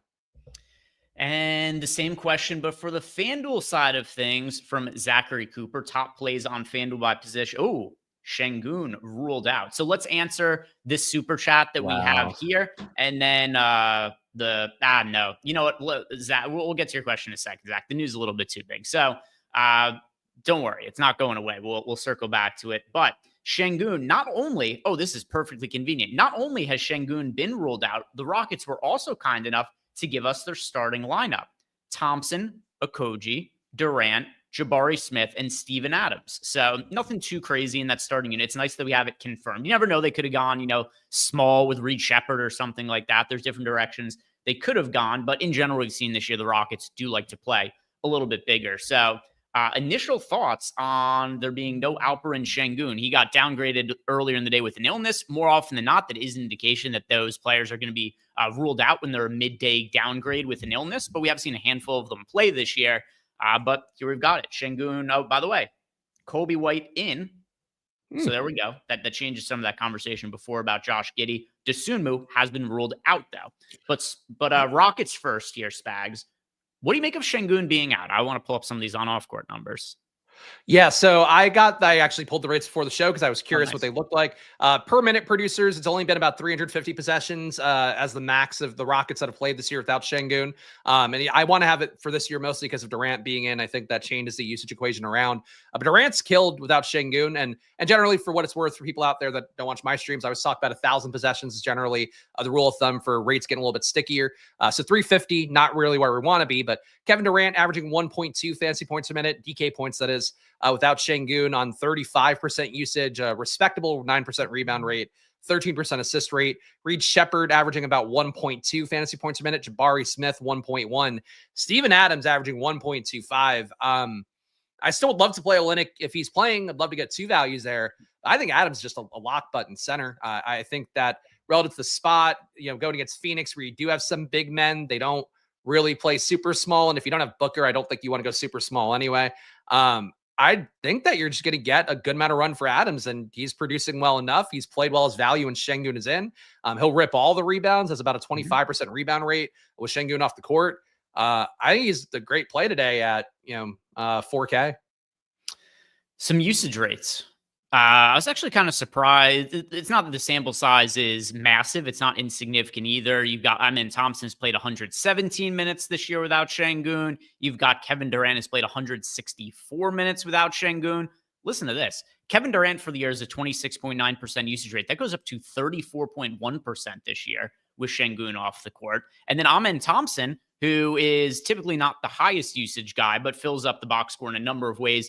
His usage actually goes up to 26.9% this year with Şengün off the court. So initial thoughts here, that outside of the obvious value we're now getting in Steven Adams, pretty decent bump going to Kevin Durant and Amen Thompson as well. Yeah. I think I was landing on the same thing with my data. Are you using NBA WoW or are you using something else? Just out of curiosity. Something else. Okay. So yeah, I used the NBA WoW one. I'm like, our rates are a little bit different. But yeah, the point is it's an increase for all those guys. Şengün is really an important part of the offense in terms of what he creates. Like I've called him mini Jokic for a few years, and now enough people say that it's not really creative. But he gets rebounds, gets assists at a high rate, gains usage as well at a high rate for a big man. Losing all of that should just make everybody better. So I think Adams, very clear value, but you should get more Rockets now. Like Phoenix is not the team that's going to defend super well and shut these guys down who are totally competent. They just defer to Şengün because he's the best player on the team. Yeah, I look at there's no reason to not just say it, but I use the basketball monster one. It's just really fast. It works a lot faster than NBA Wowie. So I've just found that as more convenient for me on shows, and it doesn't like make my computer stall sometimes like NBA Wowie does. So for the longest time, I just switched to Fantasy Lab for a little bit because Add More Funds was broken for like 2 weeks where they didn't have updated data. So it's been a pain in the ass to find the right one, but now I'm back because they actually are updating. For anybody that was also not using it, they're now have caught up and fixed whatever API issues they had. Yeah, for a long time I was using NBA Wowie. I just find it difficult to use on shows sometimes because it does take the data a couple minutes to load sometimes. Yeah, I feel you. So here's what we have for the price tags on the Houston Rockets. We should have projections updated fairly shortly here, although who knows, we might have 6 more pieces of news come out in succession. But hopefully soon we'll have a projections update come through here, and there won't be too much news that comes out in short order. But Kevin Durant's $8,100, Amen Thompson $8,000. So it's not like these guys have come without any kind of salaries attached to them. They are somewhat expensive just because they are so good as players as is. Steven Adams just $4K. So Durant and Amen Thompson both going to look quite a bit better as we went over before. Between the two of them though, I am going to prefer Durant to Thompson at a similar price point. I might prefer Thompson just because I think the rate increase is going to be bigger for him. I need to see the minutes to really get a read on it, but I think they're both very playable. Durant being shooting guard, small forward is also pretty nice on a slate where you don't have a ton of positional flexibility. And these guys are going to be tough to pay for with Reeves. Reeves might come down a little bit just because of this opening up. It's just so much usage for Durant. Durant per 36 minutes, in addition to the usage, it's right around 47 fantasy points per 36 minutes compared to 41 fantasy points per 36 minutes for Amen Thompson without Şengün on the court. So I'm looking at that gap of nearly 6 fantasy points per 36 minutes for Durant over Amen Thompson. And that's kind of what has me leaning more towards Durant. Oh boy. I'll see. So all the Bulls are out. All the Q-Tag Bulls, it looks like, plus the Sunmu and not Kobe White are out. Yeah, so Chicago's going to move pretty meaningfully. And Kalkbrenner's in too. So that's one less potential value center in Diabate that won't be available or that won't look as good. Kalkbrenner in, Trey Mann officially out for the Bulls. Yeah, we got those guys in, although Kobe White only playing 20. Hasn't Kobe White played more than 24 minutes in other games? His limits and like when he plays, when he doesn't play, the amount of minutes he plays, it's all very bizarre to me when it comes to Kobe White, because if I remember correctly, let me pull up his box scores. Yeah, the first game he played in this year, coming back from injury, he played 30 and a half minutes. And he went from 30, and I know he's coming back from injury again now, but just overall, the minutes have just been confusing to me. So he plays 30 and a half minutes his first game. They give him a game off, and he comes back and plays 27 and a half minutes. So yeah, super weird. Guy misses the first, 3 weeks of the season and then plays more his first game back than his second game back. Then the restriction immediately comes off. He gets up to 35 and a half minutes. Then he plays the 29 and a half minutes the next game, ends up getting banged up, misses 3 games. So anyway, he's only missed 3 games, and it's not like crazy that he has a 24 minutes restriction. It's just weird to me that when he missed more time to open the season, he came back and played over 30 minutes. I guess they thought he was healthy and he probably had some kind of setback. I mean, he's been playing well, so getting him on a minutes limit, I do think helps out Giddey. I mean, having so many Bulls missing also does help out Giddey, but Giddey, Vooch, I think those guys gain a little bit from Kobe White being meaningfully minutes limited, and I presume playing off the bench potentially here, though I don't know that's going to be the case for sure. Yeah, it would just make sense because also when he started the year on that pseudo minutes limit, he did come off the bench for the first 2 games. Just if you're going to limit a guy to 24 minutes, I would think it makes more sense to bring him off the bench. And then that also gives you a little bit more flexibility to close with him if that's what they want to do because he's been playing well. But we'll see. We'll see when the starting lineup comes out. It is marginally better for Giddey if Kobe White comes off the bench as compared to starting. Also, chat's pointing out projections updated too. So I'm seeing that and I'm going to pull some stuff in, and I'm sure Greg will be doing the same on his end because boy, we're going to be doing this a lot today, right? It's going to be so fun. Oh, this is going to be the most fun. These shows go by really fast. We'll be done in like 5 seconds. So let's look at the Houston Rockets. I presume that they are updated here. And we've got Durant for 42.3 fantasy points. We've got Amen Thompson just under 40 fantasy points. We've got Steven Adams up to 27.5 fantasy points at 4K. So I'll be interested to see what his ownership is. I presume it's going to be quite lofty of a number for Steven Adams, probably in like the 35% range or something like that. Just throwing out a educated guess when it comes to Steven Adams ownership. And then you've got Jabari Smith just under 30 fantasy points. Reed Shepherd also got a little bit of a minutes bump for us, so he's just under 30 fantasy points. Anything that's really surprising to you about this initial data update? It is a matchup against the Phoenix Suns, who have been good on defense this season. Yeah, I mean, I think this all checks out with what we thought. I kind of thought Amin Thompson might get a little bit more, but I think if you look at just this year where the rate's not big enough, it does seem like he really gets usage up. But if you go back to last year, probably won't grade out quite the same for having Şengün off. But I think Amin Thompson, interesting. I think Durant, interesting. And I think the projection for these guys is not so high that they're going to become, mega chalk or anything when the ownership updates. Adams, though, I kind of feel like Adams is like in every lineup play. But we have no question marks like we have for Olynyk. He's a little more expensive, but I mean, he's going to play mid-20s minutes. I find it hard to believe he's the thing that kills you on the slate. What if Olynyk is confirmed as the starter? How would you feel about Olynyk for Steven Adams if Olynyk is starting? I would like to play both ideally and actually, use that savings to like get the guys that we want to get in today. I would think it would still be Adams for me in projection. I'm pretty confident in that based on pulling in the minutes right now. But I would really love to play both. I think the one thing for me is like, I don't want to blind myself to Olynyk because we got Adams. I think, if we get Olynyk starting, getting there too, and using the center spots as your value, I mean, maybe that means Jokic comes over the top and wins the slate, but I think those two guys are going to be your two best values by a decent margin if they're both starting, and Adams we know is. Don't usually talk too much about narratives, but every once in a while, I do think they can be relevant. Considering that Kevin Durant, spent some time in Phoenix that kind of went wayward, could we see a little? And also, we already saw what Kevin Durant massively high usage this year with Alperen Şengün off the court this season. Could we see Kevin Durant with just a massive usage game today? And the reason I'm asking this, I'm kind of inclined to bump him a little bit in our projection, so I get a little bit more of him.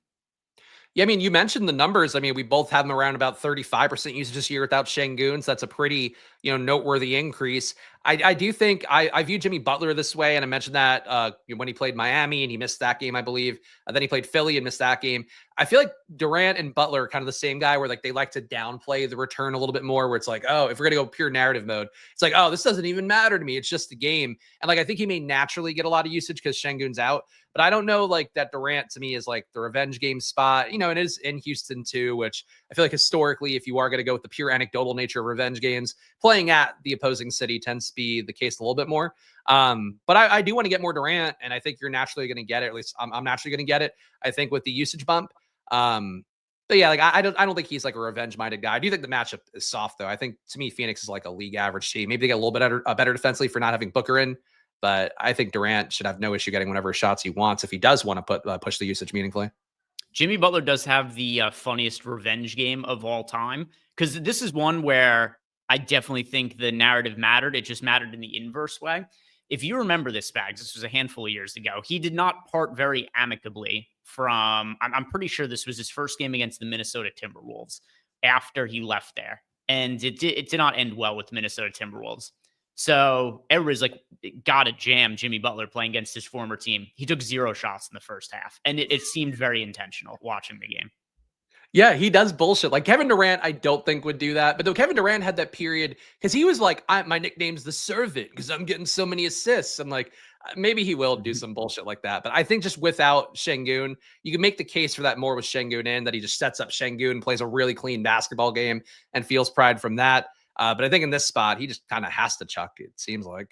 Yeah. And most importantly for me is I'm just looking at that massively high usage rate for him with Şengün off the court this season. And I want to be getting to a good chunk of Kevin Durant as a result of that. So KD is somebody who I haven't run the Sims yet since the projection update.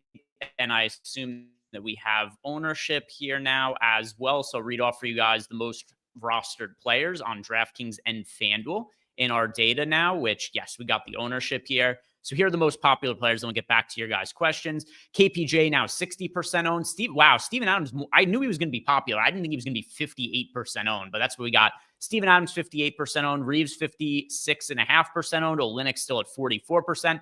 Laravia, 31%. Sohan at 30%. On the FanDuel side of things, here's what we got for chalk.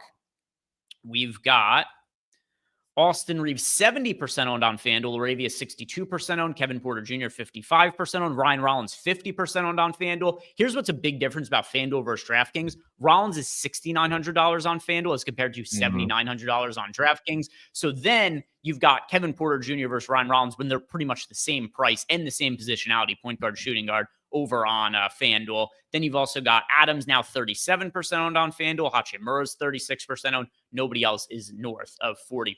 So that's what we got. Steven Adams, massively popular on DraftKings and FanDuel. He is more popular than Kelly Olynyk. Now, where's Durant? Let's see. Durant 11, only 10% owned. Yeah. I like Durant. Durant 10% owned on the update. Yeah, I'm going to be decently overweight to him, Spags. I like Amin Thompson. I pulled in the rates going back to last year for Amin Thompson, took off Şengün, Van Vliet, Jalen Green, so our 3 high usage guys. Thompson only played 620 possessions going back to there, so still not enough of a sample size to feel good about. But going back to last season with those 3 key high usage guys off, 29% usage, 32% assist rate, 1.4 fantasy points per minute. Does include a lot of court time or a good amount of court time without Durant, so I think that does throw it off a little. But like, the ceiling for Amin Thompson should be there more today. I mean, again, not a surprise, but for Durant and Amin Thompson both, I think getting above the field on both of them, if they're going to be, for Durant, 10% and change, Thompson 5.5, I think these guys look fantastic. Adams is like the one you want, but these guys are pretty good plays too. I agree. Durant over Thompson for me, but I'm going to like both of them. Let's see. Any other important updates that happened while we were going over those updates? Let's see. No. Spencer By the Jones way, available. I saw somebody confused about this in chat because Steven Adams is going to start today, but he is going to be ruled out for tomorrow. He's not sitting out the second half of today's game. He's sitting out the second half of the back-to-back. I saw somebody bring up in chat, so just wanted to clarify. Yeah, I can see how that the wording could be confusing for that one. Then it would be funny though. He's like, he can only play the first half. Yeah. He can't. His body will explode and combust if he plays the second half today. Let's start getting back to your guys' questions. So back to Zach's question from before, favorite plays by position on FanDuel. And yeah, so this is going to be pretty much the same as my previous Sims run. The one caveat being is that I'm going to like Steven Adams quite a bit at center when that was not the case in the last Sim run that I did for FanDuel before Şengün was ruled out. But point guard over on FanDuel, it is Kevin Porter Jr. for me over Ryan Rollins. Do you have FanDuel stuff in front of you to look at? Yeah. Just updated the Boom Bust tool as well, so I got that. And if anybody else wants to grab the same thing, but yeah, Kevin Porter seems like the obvious choice here, though. I will be choosing his Bucks teammate when we go to shooting guard.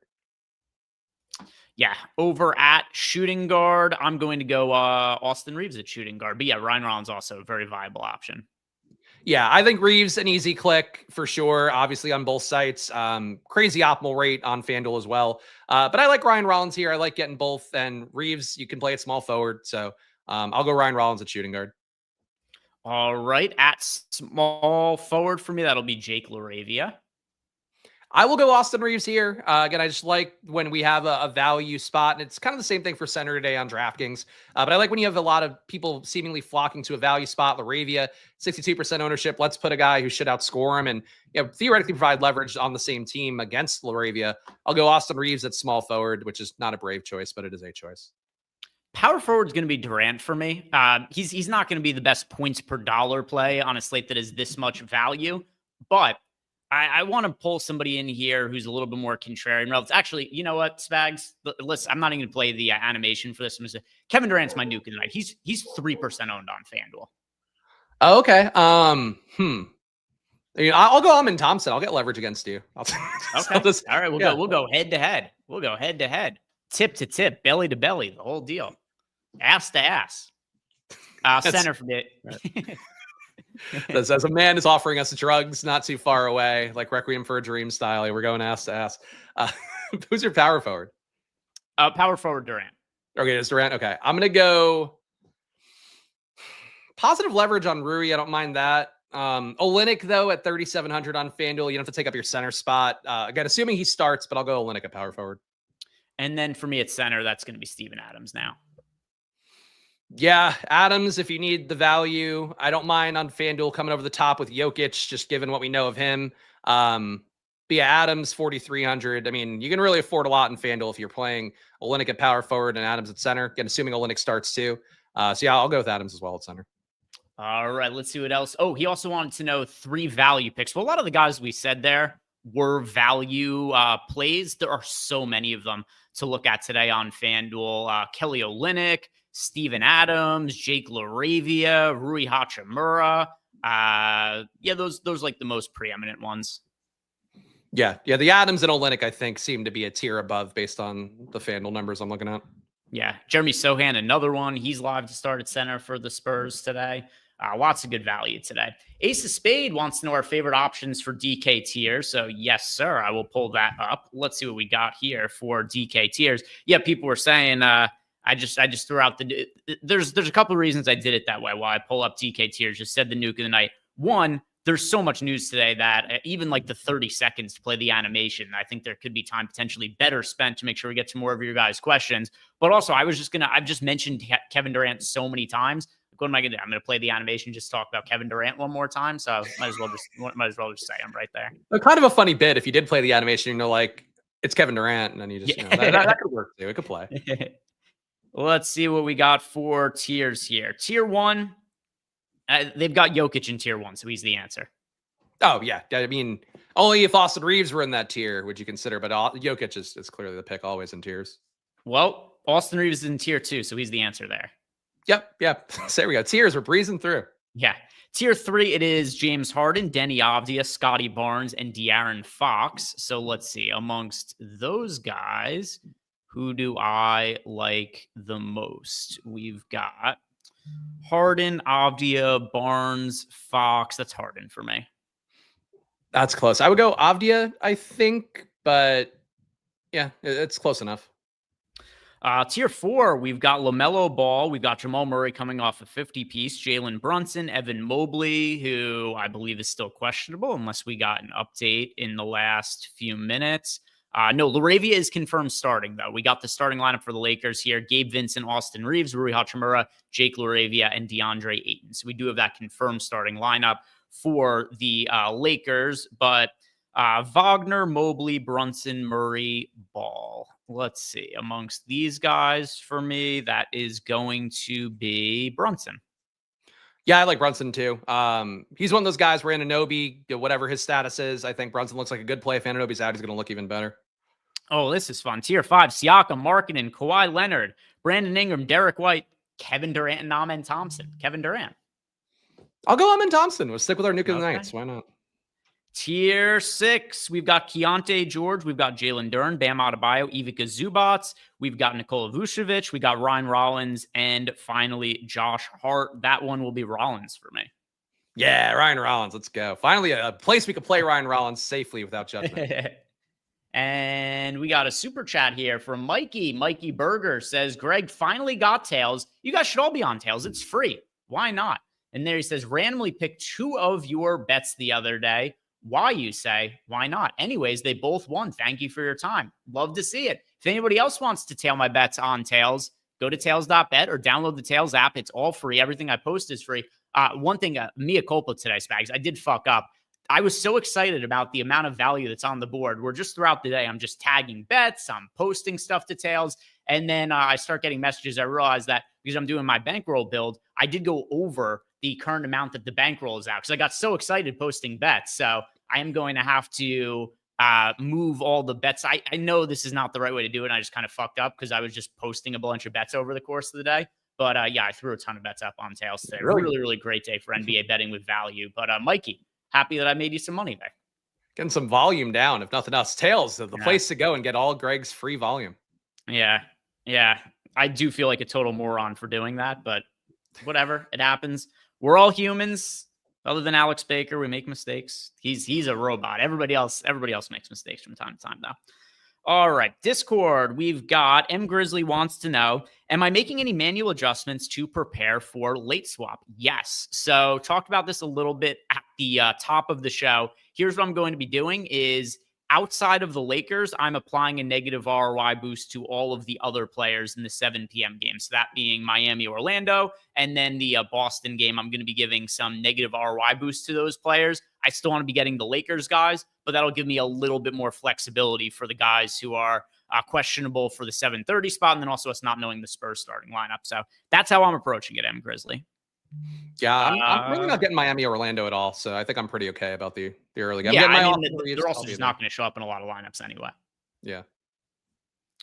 JEW, favorite chalk plays in low-owned pivot stab for DK single entry. Well, I'll have to bring up Kevin Durant as a low-owned guy once again, but I do like Kevin Durant for low ownership. Favorite chalk plays for me today, pretty much all of the guys who are chalk. I think it's justified. Kevin Porter Jr., Steven Adams. We've got, it's hard to definitively say the Spurs guys because I want to see the starting lineup, but Jeremy Sohan as well as Kelly Olynyk both look pretty good as of right now. But yeah, I mean, I kind of just listed off most of the chalk. I don't look at any of the, I'll refresh this on screen for you guys and pull it up.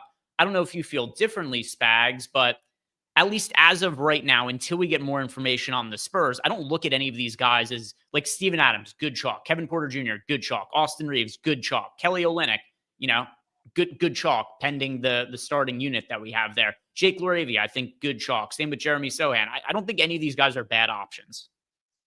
No, I agree. I mean, I definitely favor Steven Adams. Like, I think he just looks like the best play on the slate in terms of being value and trusting the role, trusting the fancy points minute and all that. But yeah, I agree. The Spurs overall, like Sohan, I think still going to be owned. Olynyk's still going to be owned. But if you're a bird in hand type of person, like the bird in hand is pretty strong right now, knowing Steven Adams.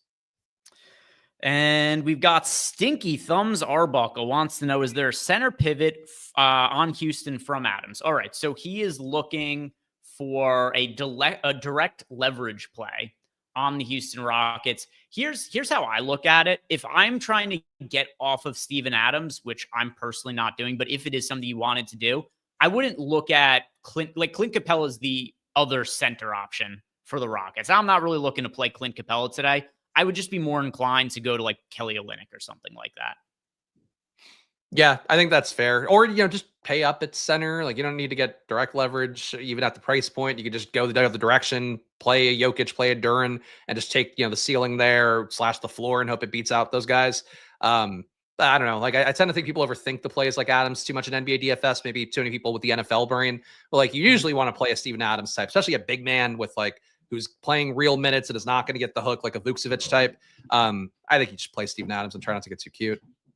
All right. Kapanakella, he did ask me to type in Discord because he said he can't listen to the show right now. So we'll talk about his question because I think it's a valid one, but I'll answer for him in Discord here. He wants to know 1 guard and 1 forward for single entry who are not in the first set of games. All right. So for the millionth time, I'll have to say Kevin Durant here. And then keep in mind, can't be from the first set of games. It can't. It has to be a guard and a forward, but it can't be from the 7 p.m. games. Let's see. A guard for me.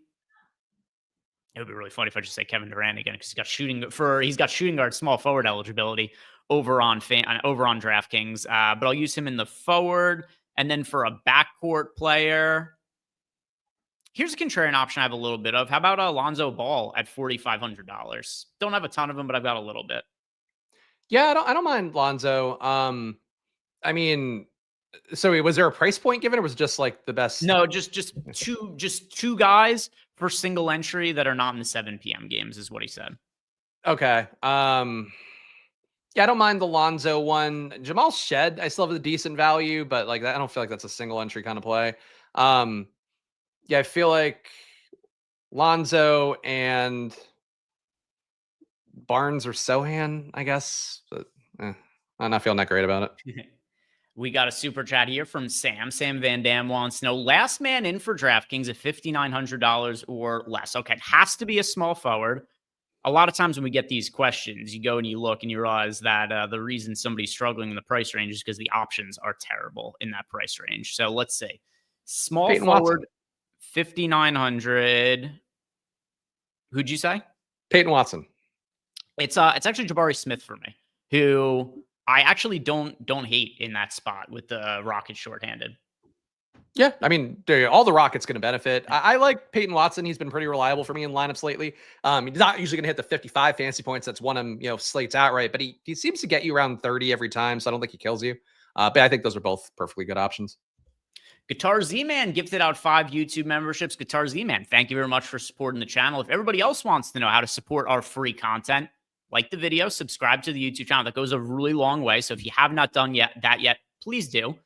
There's no cost to you. It's a very, very quick time investment too. Just 2 clicks of the button, just follow, and then also like the video. But also download the Tails app. And if you're enjoying the Tails app, leave us a 5-star rating. That will also only take you 5 seconds or so of your time. These are a couple of things you guys could do that will cost you $0 American dollars, $0 Canadian dollars too, but $0 American dollars. And it is going to help support our free content and for it to grow. So if you guys could like this video, download the Tails app and give us a positive review, that would be awesome. All right, Jeff Williams, if Mobley is out, rank Bryant, Olynyk, and Adams on DraftKings. All right, so if Mobley is out, it's probably Adams 1, Olynyk 2, Bryant 3 for me. If Bryant's starting, I think Adams, Bryant, Olynyk, but it's close. It's close. Olynyk's a great producer. I just don't know that he gets like 25 minutes even. He just hasn't played that enough this year to feel confident in it. But Adams, I think, is an easy number 1 there no matter what. By the way, we did just get word Evan Mobley is going to play. So all that goes out the window. So there we go.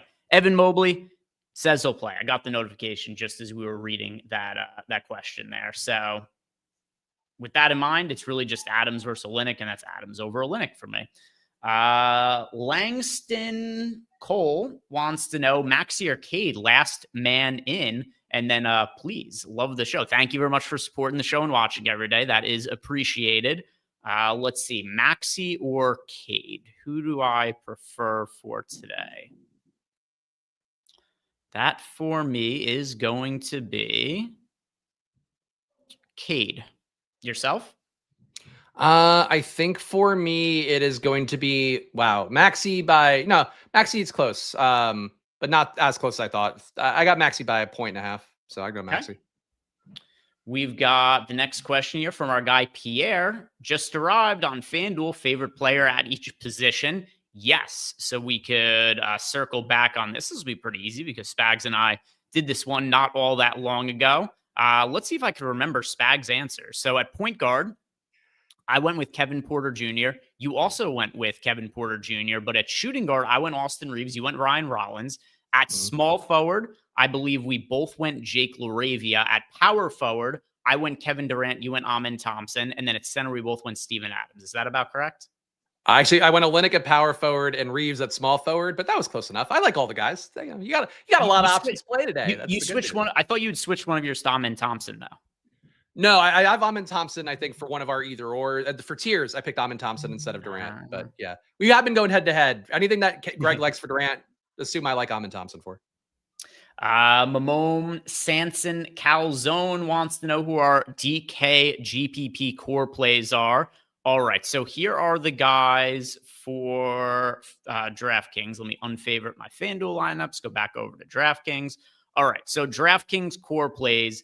These are the guys who I have in at least 40% of lineups right now. Jake LaRavia, Jeremy Sohan, Kelly Olynyk, Austin Reeves, Steven Adams, Kevin Porter Jr., and Kevin Durant. For me, Adams is in literally every lineup, so that's the most core you can get. Reeves, Olynyk, Amen Thompson, Kevin Porter, Sohan. And the next question, it is from Ramsey Dellinger. What about Ware as a pivot off of Adams or Olynyk? Let me see. Do I have Ware? I don't have Ware in any lineups for me. What is his price point at? 5,700 on DK. Let's see. They're not comparable. They're priced so differently that they're not really comparable. No, I usually wouldn't say pivot. I mean, center is a little bit different because technically any center would be a pivot to the other centers. But like, there's not the same play. Like, Ware is an okay play. Ivan's like a 4.8x value, but he's 5,700. I mean, this might be wrong in my data, but I straight up have Adams by a point on him. So I would go Adams. Where's been rebounding well if you want me to say something nice about it.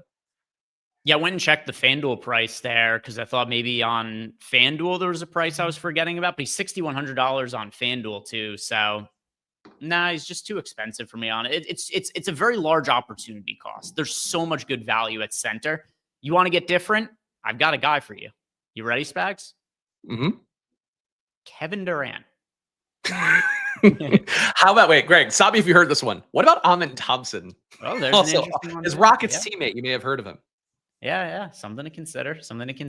Yeah, like there are ways that I think you can get different and create upside that doesn't have all that much of an opportunity cost. Center's just not the position to get different today. There's too much value there. If you want to get different, primarily the forward spots is where I think you want to do it. You can do it in the backcourt as well, but center's probably the least desirable place to get different because of all the value. Look at this. Another where question right after this. We got Zachary Cooper asking us a 2v2. Ware and Rollins or Brooks and Jeremy Grant. Boy, do I hate these combinations, but I like Ryan Rollins for today. So I'll say Ware and Rollins. I don't mind Dylan Brooks. He's been chucking all year and he's going to chuck more for sure with no Booker. I would go Brooks and Jeremy Grant. I don't mind that side. The Ware questions is odd. It must be like the price tag works well with a certain kind of lineup build. Let's see. I've got 4% of Dylan Brooks. I've got 6% of Jeremy Grant. I've got none of Khalil Ware. But, Rollins, I have the most of all those guys by a pretty meaningful amount. So I feel inclined to go with the first one, with the caveat being that I really dislike both those combinations.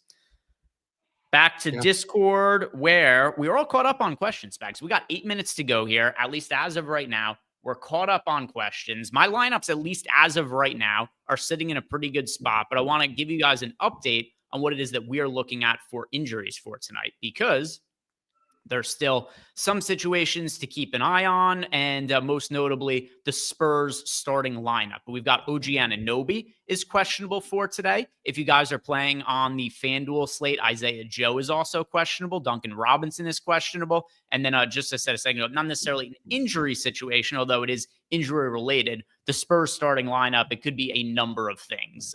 My best guess is that Kelly Olynyk starts at center, but you can tell me Tim Duncan starts at center, but like, yes, the Spurs, they do weird things with their lineups. I'm gonna be mad if Biyombo starts. I'll say that. He's been out of the rotation entirely. It's gonna be bullshit if he starts, but that is a very Spursy thing to do, and it's literally happened for the Spurs before last year when Wemby was out. Ooh, starting lineup for the Cavs: Mitchell, Tyson. We got Naquan Tomlin back in the starting lineup for the Cavs with Hunter and Mobley. I like Tomlin. Tomlin's good. He seems to be the best when he's playing, a little bit hot behind Hunter, but they like him. They like Tomlin a lot. They play him, I feel like, in every kind of lineup possible. Yeah, and not the first start that he's had either. The first start went very, very poorly from a DFS perspective. I got exposure to him that game, and it did not go as I'd hoped for. And I remember he was like $3,100. It was like small forward, power forward eligibility, and the forward options, particularly at small forward, were really shitty on that slate. But he did not deliver that time out. The real issue with him as a starter is that he's competing with so many guys for usage. It's even with players out for the Cavs. It's still, there's still Evan Mobley there. There's still Donovan Mitchell he's competing with for touches. Do you think you're going to get any Tomlin exposure? I don't think so, because I feel like I'm getting enough value as it is, but I would need to see the minutes to get a full read on that. He's not a bad producer, 0.88 fantasy points per minute, but I have him pretty low in fantasy points per minute today relative to the matchup and who's available. So I don't think I would get him. He's definitely not a play on the tier of some of the centers we've talked about and stuff like that. All right, I have got my lineups uploaded. I don't think there's going to be too many changes upcoming. I guess I might do one more run once projections update, just to I won't even be taking advantage of the Tomlin. I guess just updating for Tomlin, but I'm not that pressed for it if I'm not able to get in that update to take Tomlin starting into account. But let's see. We got a couple more questions in Discord. We've got one here from JEW. He says, the best Durant lineup that he got out of the Sims was Adams and Smith with no Laravia. Is it too contrarian for single entry? Yeah, probably a little bit too contrarian for single entry. If you're playing Durant and Jabari Smith, and you're fading Jake LaRavia. Yeah, a little bit. And I think, Grizzlies- sorry, sorry, go Jabari too, probably like if you're playing Adams, I feel like Jabari's ceiling is probably take some minutes at the 5 too. I mean, like he could be okay, but I don't know that Adams and Jabari would be the best correlation with Durant on top of that, especially. OG Anunoby is playing and starting today. Okay, thank God. So nothing to swap there, because I do think the Knicks would have looked appreciably better without him, but now they are priced for life without OG Anunoby, so they really don't seem like fantastic plays. Brunson's still playable though, I think. Agreed. And then M Grizzly wants to know, how much Austin Reeves am I landing on? All right, what was my final exposure to Austin Reeves? I have, actually, it's the same as what I started with, 70%. I got him, it looks like, in my final build, also 75. There we go. All right. So you and I have both got Austin Reeves right around 3/4 of our lineups. Is there anything that surprised you about your final run of lineups? Either somebody who got more of than you were anticipating, or maybe didn't get quite as much as what you thought you would? I'm real low on Denny Avdia, and I really like the spot for him. Like the fact that he played well to me against OKC really stood out, because like that's kind of spot where a guy like Avdia, who I think is kind of a fantasy stat patter type of guy, like those are the kind of spots those guys usually don't come through. And I've been like really watching him closely since then. And I think against Detroit, like he might keep this game competitive. I think there's possible game stacks within it. So I'm bummed I'm not getting Avdia, but at this point, I think I'm just kind of getting what I'm getting. But obviously all the Austin Reeves is gonna sort of do that to you. Yeah. So for me, I ended up with 25% of Josh Giddey, which I didn't think I was going to have all that much of him once we saw Kobe White ruled in, but still did end up landing on 25%. I think part of it is just because the amount of value that opened up, and it's like where, you got to spend your money somewhere. So I look at the pay up options, and Jokic, he's Jokic, so I don't want to say he's not viable, but it was hard for him for me to fit him into lineups because of how much Adams and Olynyk that I was getting to. So that was not as much of Jokic. Then Cunningham versus Giddey. I prefer Giddey to Cunningham. Then you got Cat. He doesn't look as viable in the front court with him being priced up. Then you got Austin Reeves.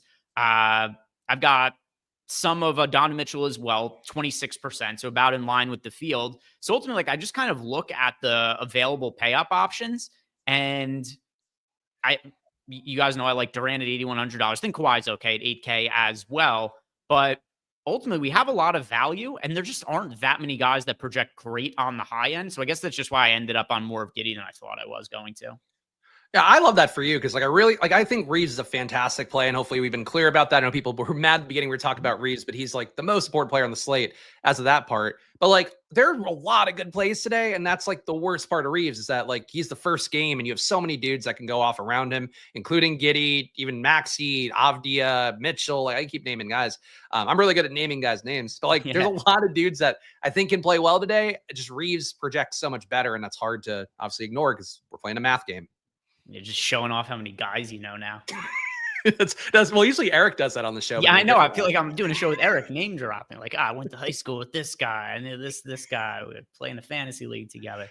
All right, let's see if there was any other questions that came in.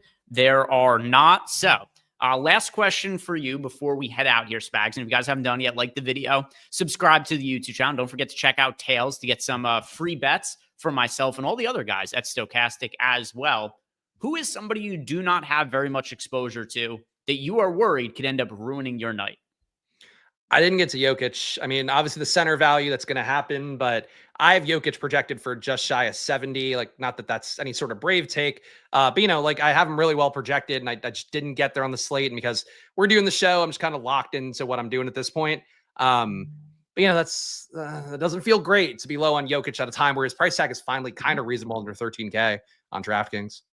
Yeah, you know what? I was thinking about giving him as an answer as well, but instead, I'll go with Norman Powell, who's pulling double-digit ownership. And because I did the negative ROI boosted early locking players, I only have a couple of Norman Powell lineups. He's been really good this year and has a lot of upside. So I'd say he's somebody who, if he has a big game, that would be problematic for me. But at the same time, too, I'm comfortable with my position of, trying to backload my lineups a little bit. Modub T left us a Discord question. He says he doesn't want to wait for the Spurs. Is it okay to play Robert Williams? No, unfortunately, you have to wait for the Spurs news. Yeah. Robert Williams, the one guy I feel like with all the centers getting ruled out, just doesn't seem to matter on the slate. Like he's not going to play probably a ton of minutes. He's a little bit expensive. Adams looks like a straight up better play. Robert Williams is another guy I thought I'd get a little bit of, and I don't think I got a single share. I understand the standpoint of I don't want to deal with the Spurs fuckery. Unfortunately, this is the nature of DFS. You have to deal with uncertain situations because the alternative is just not creating upside for yourself. I would be very surprised if nobody in the Spurs front court has a good game today relative to their salary. Yeah, I think that's dead on. And I think people too, like really have a hard time with that with NBA DFS, but like you can see Greg, like guys like Greg and Eric would do these shows with, you guys embrace it as much as anybody. Josh, same thing too. I'm sure DK on the same wavelength. Like you really got to learn to love late swap. I hate late swapping too. I want my stuff to be like done in advance and have it be chiseled in stone basically. But if for NBA, like you're just giving up EV if you're not swapping regularly, and especially for advantageous spots that open up that were not there but at lock. All right, guys. Oh, Caveman said faded the first 2 games completely. He didn't play any of Austin Reeves, didn't play any of Jake LaRavia. Bold.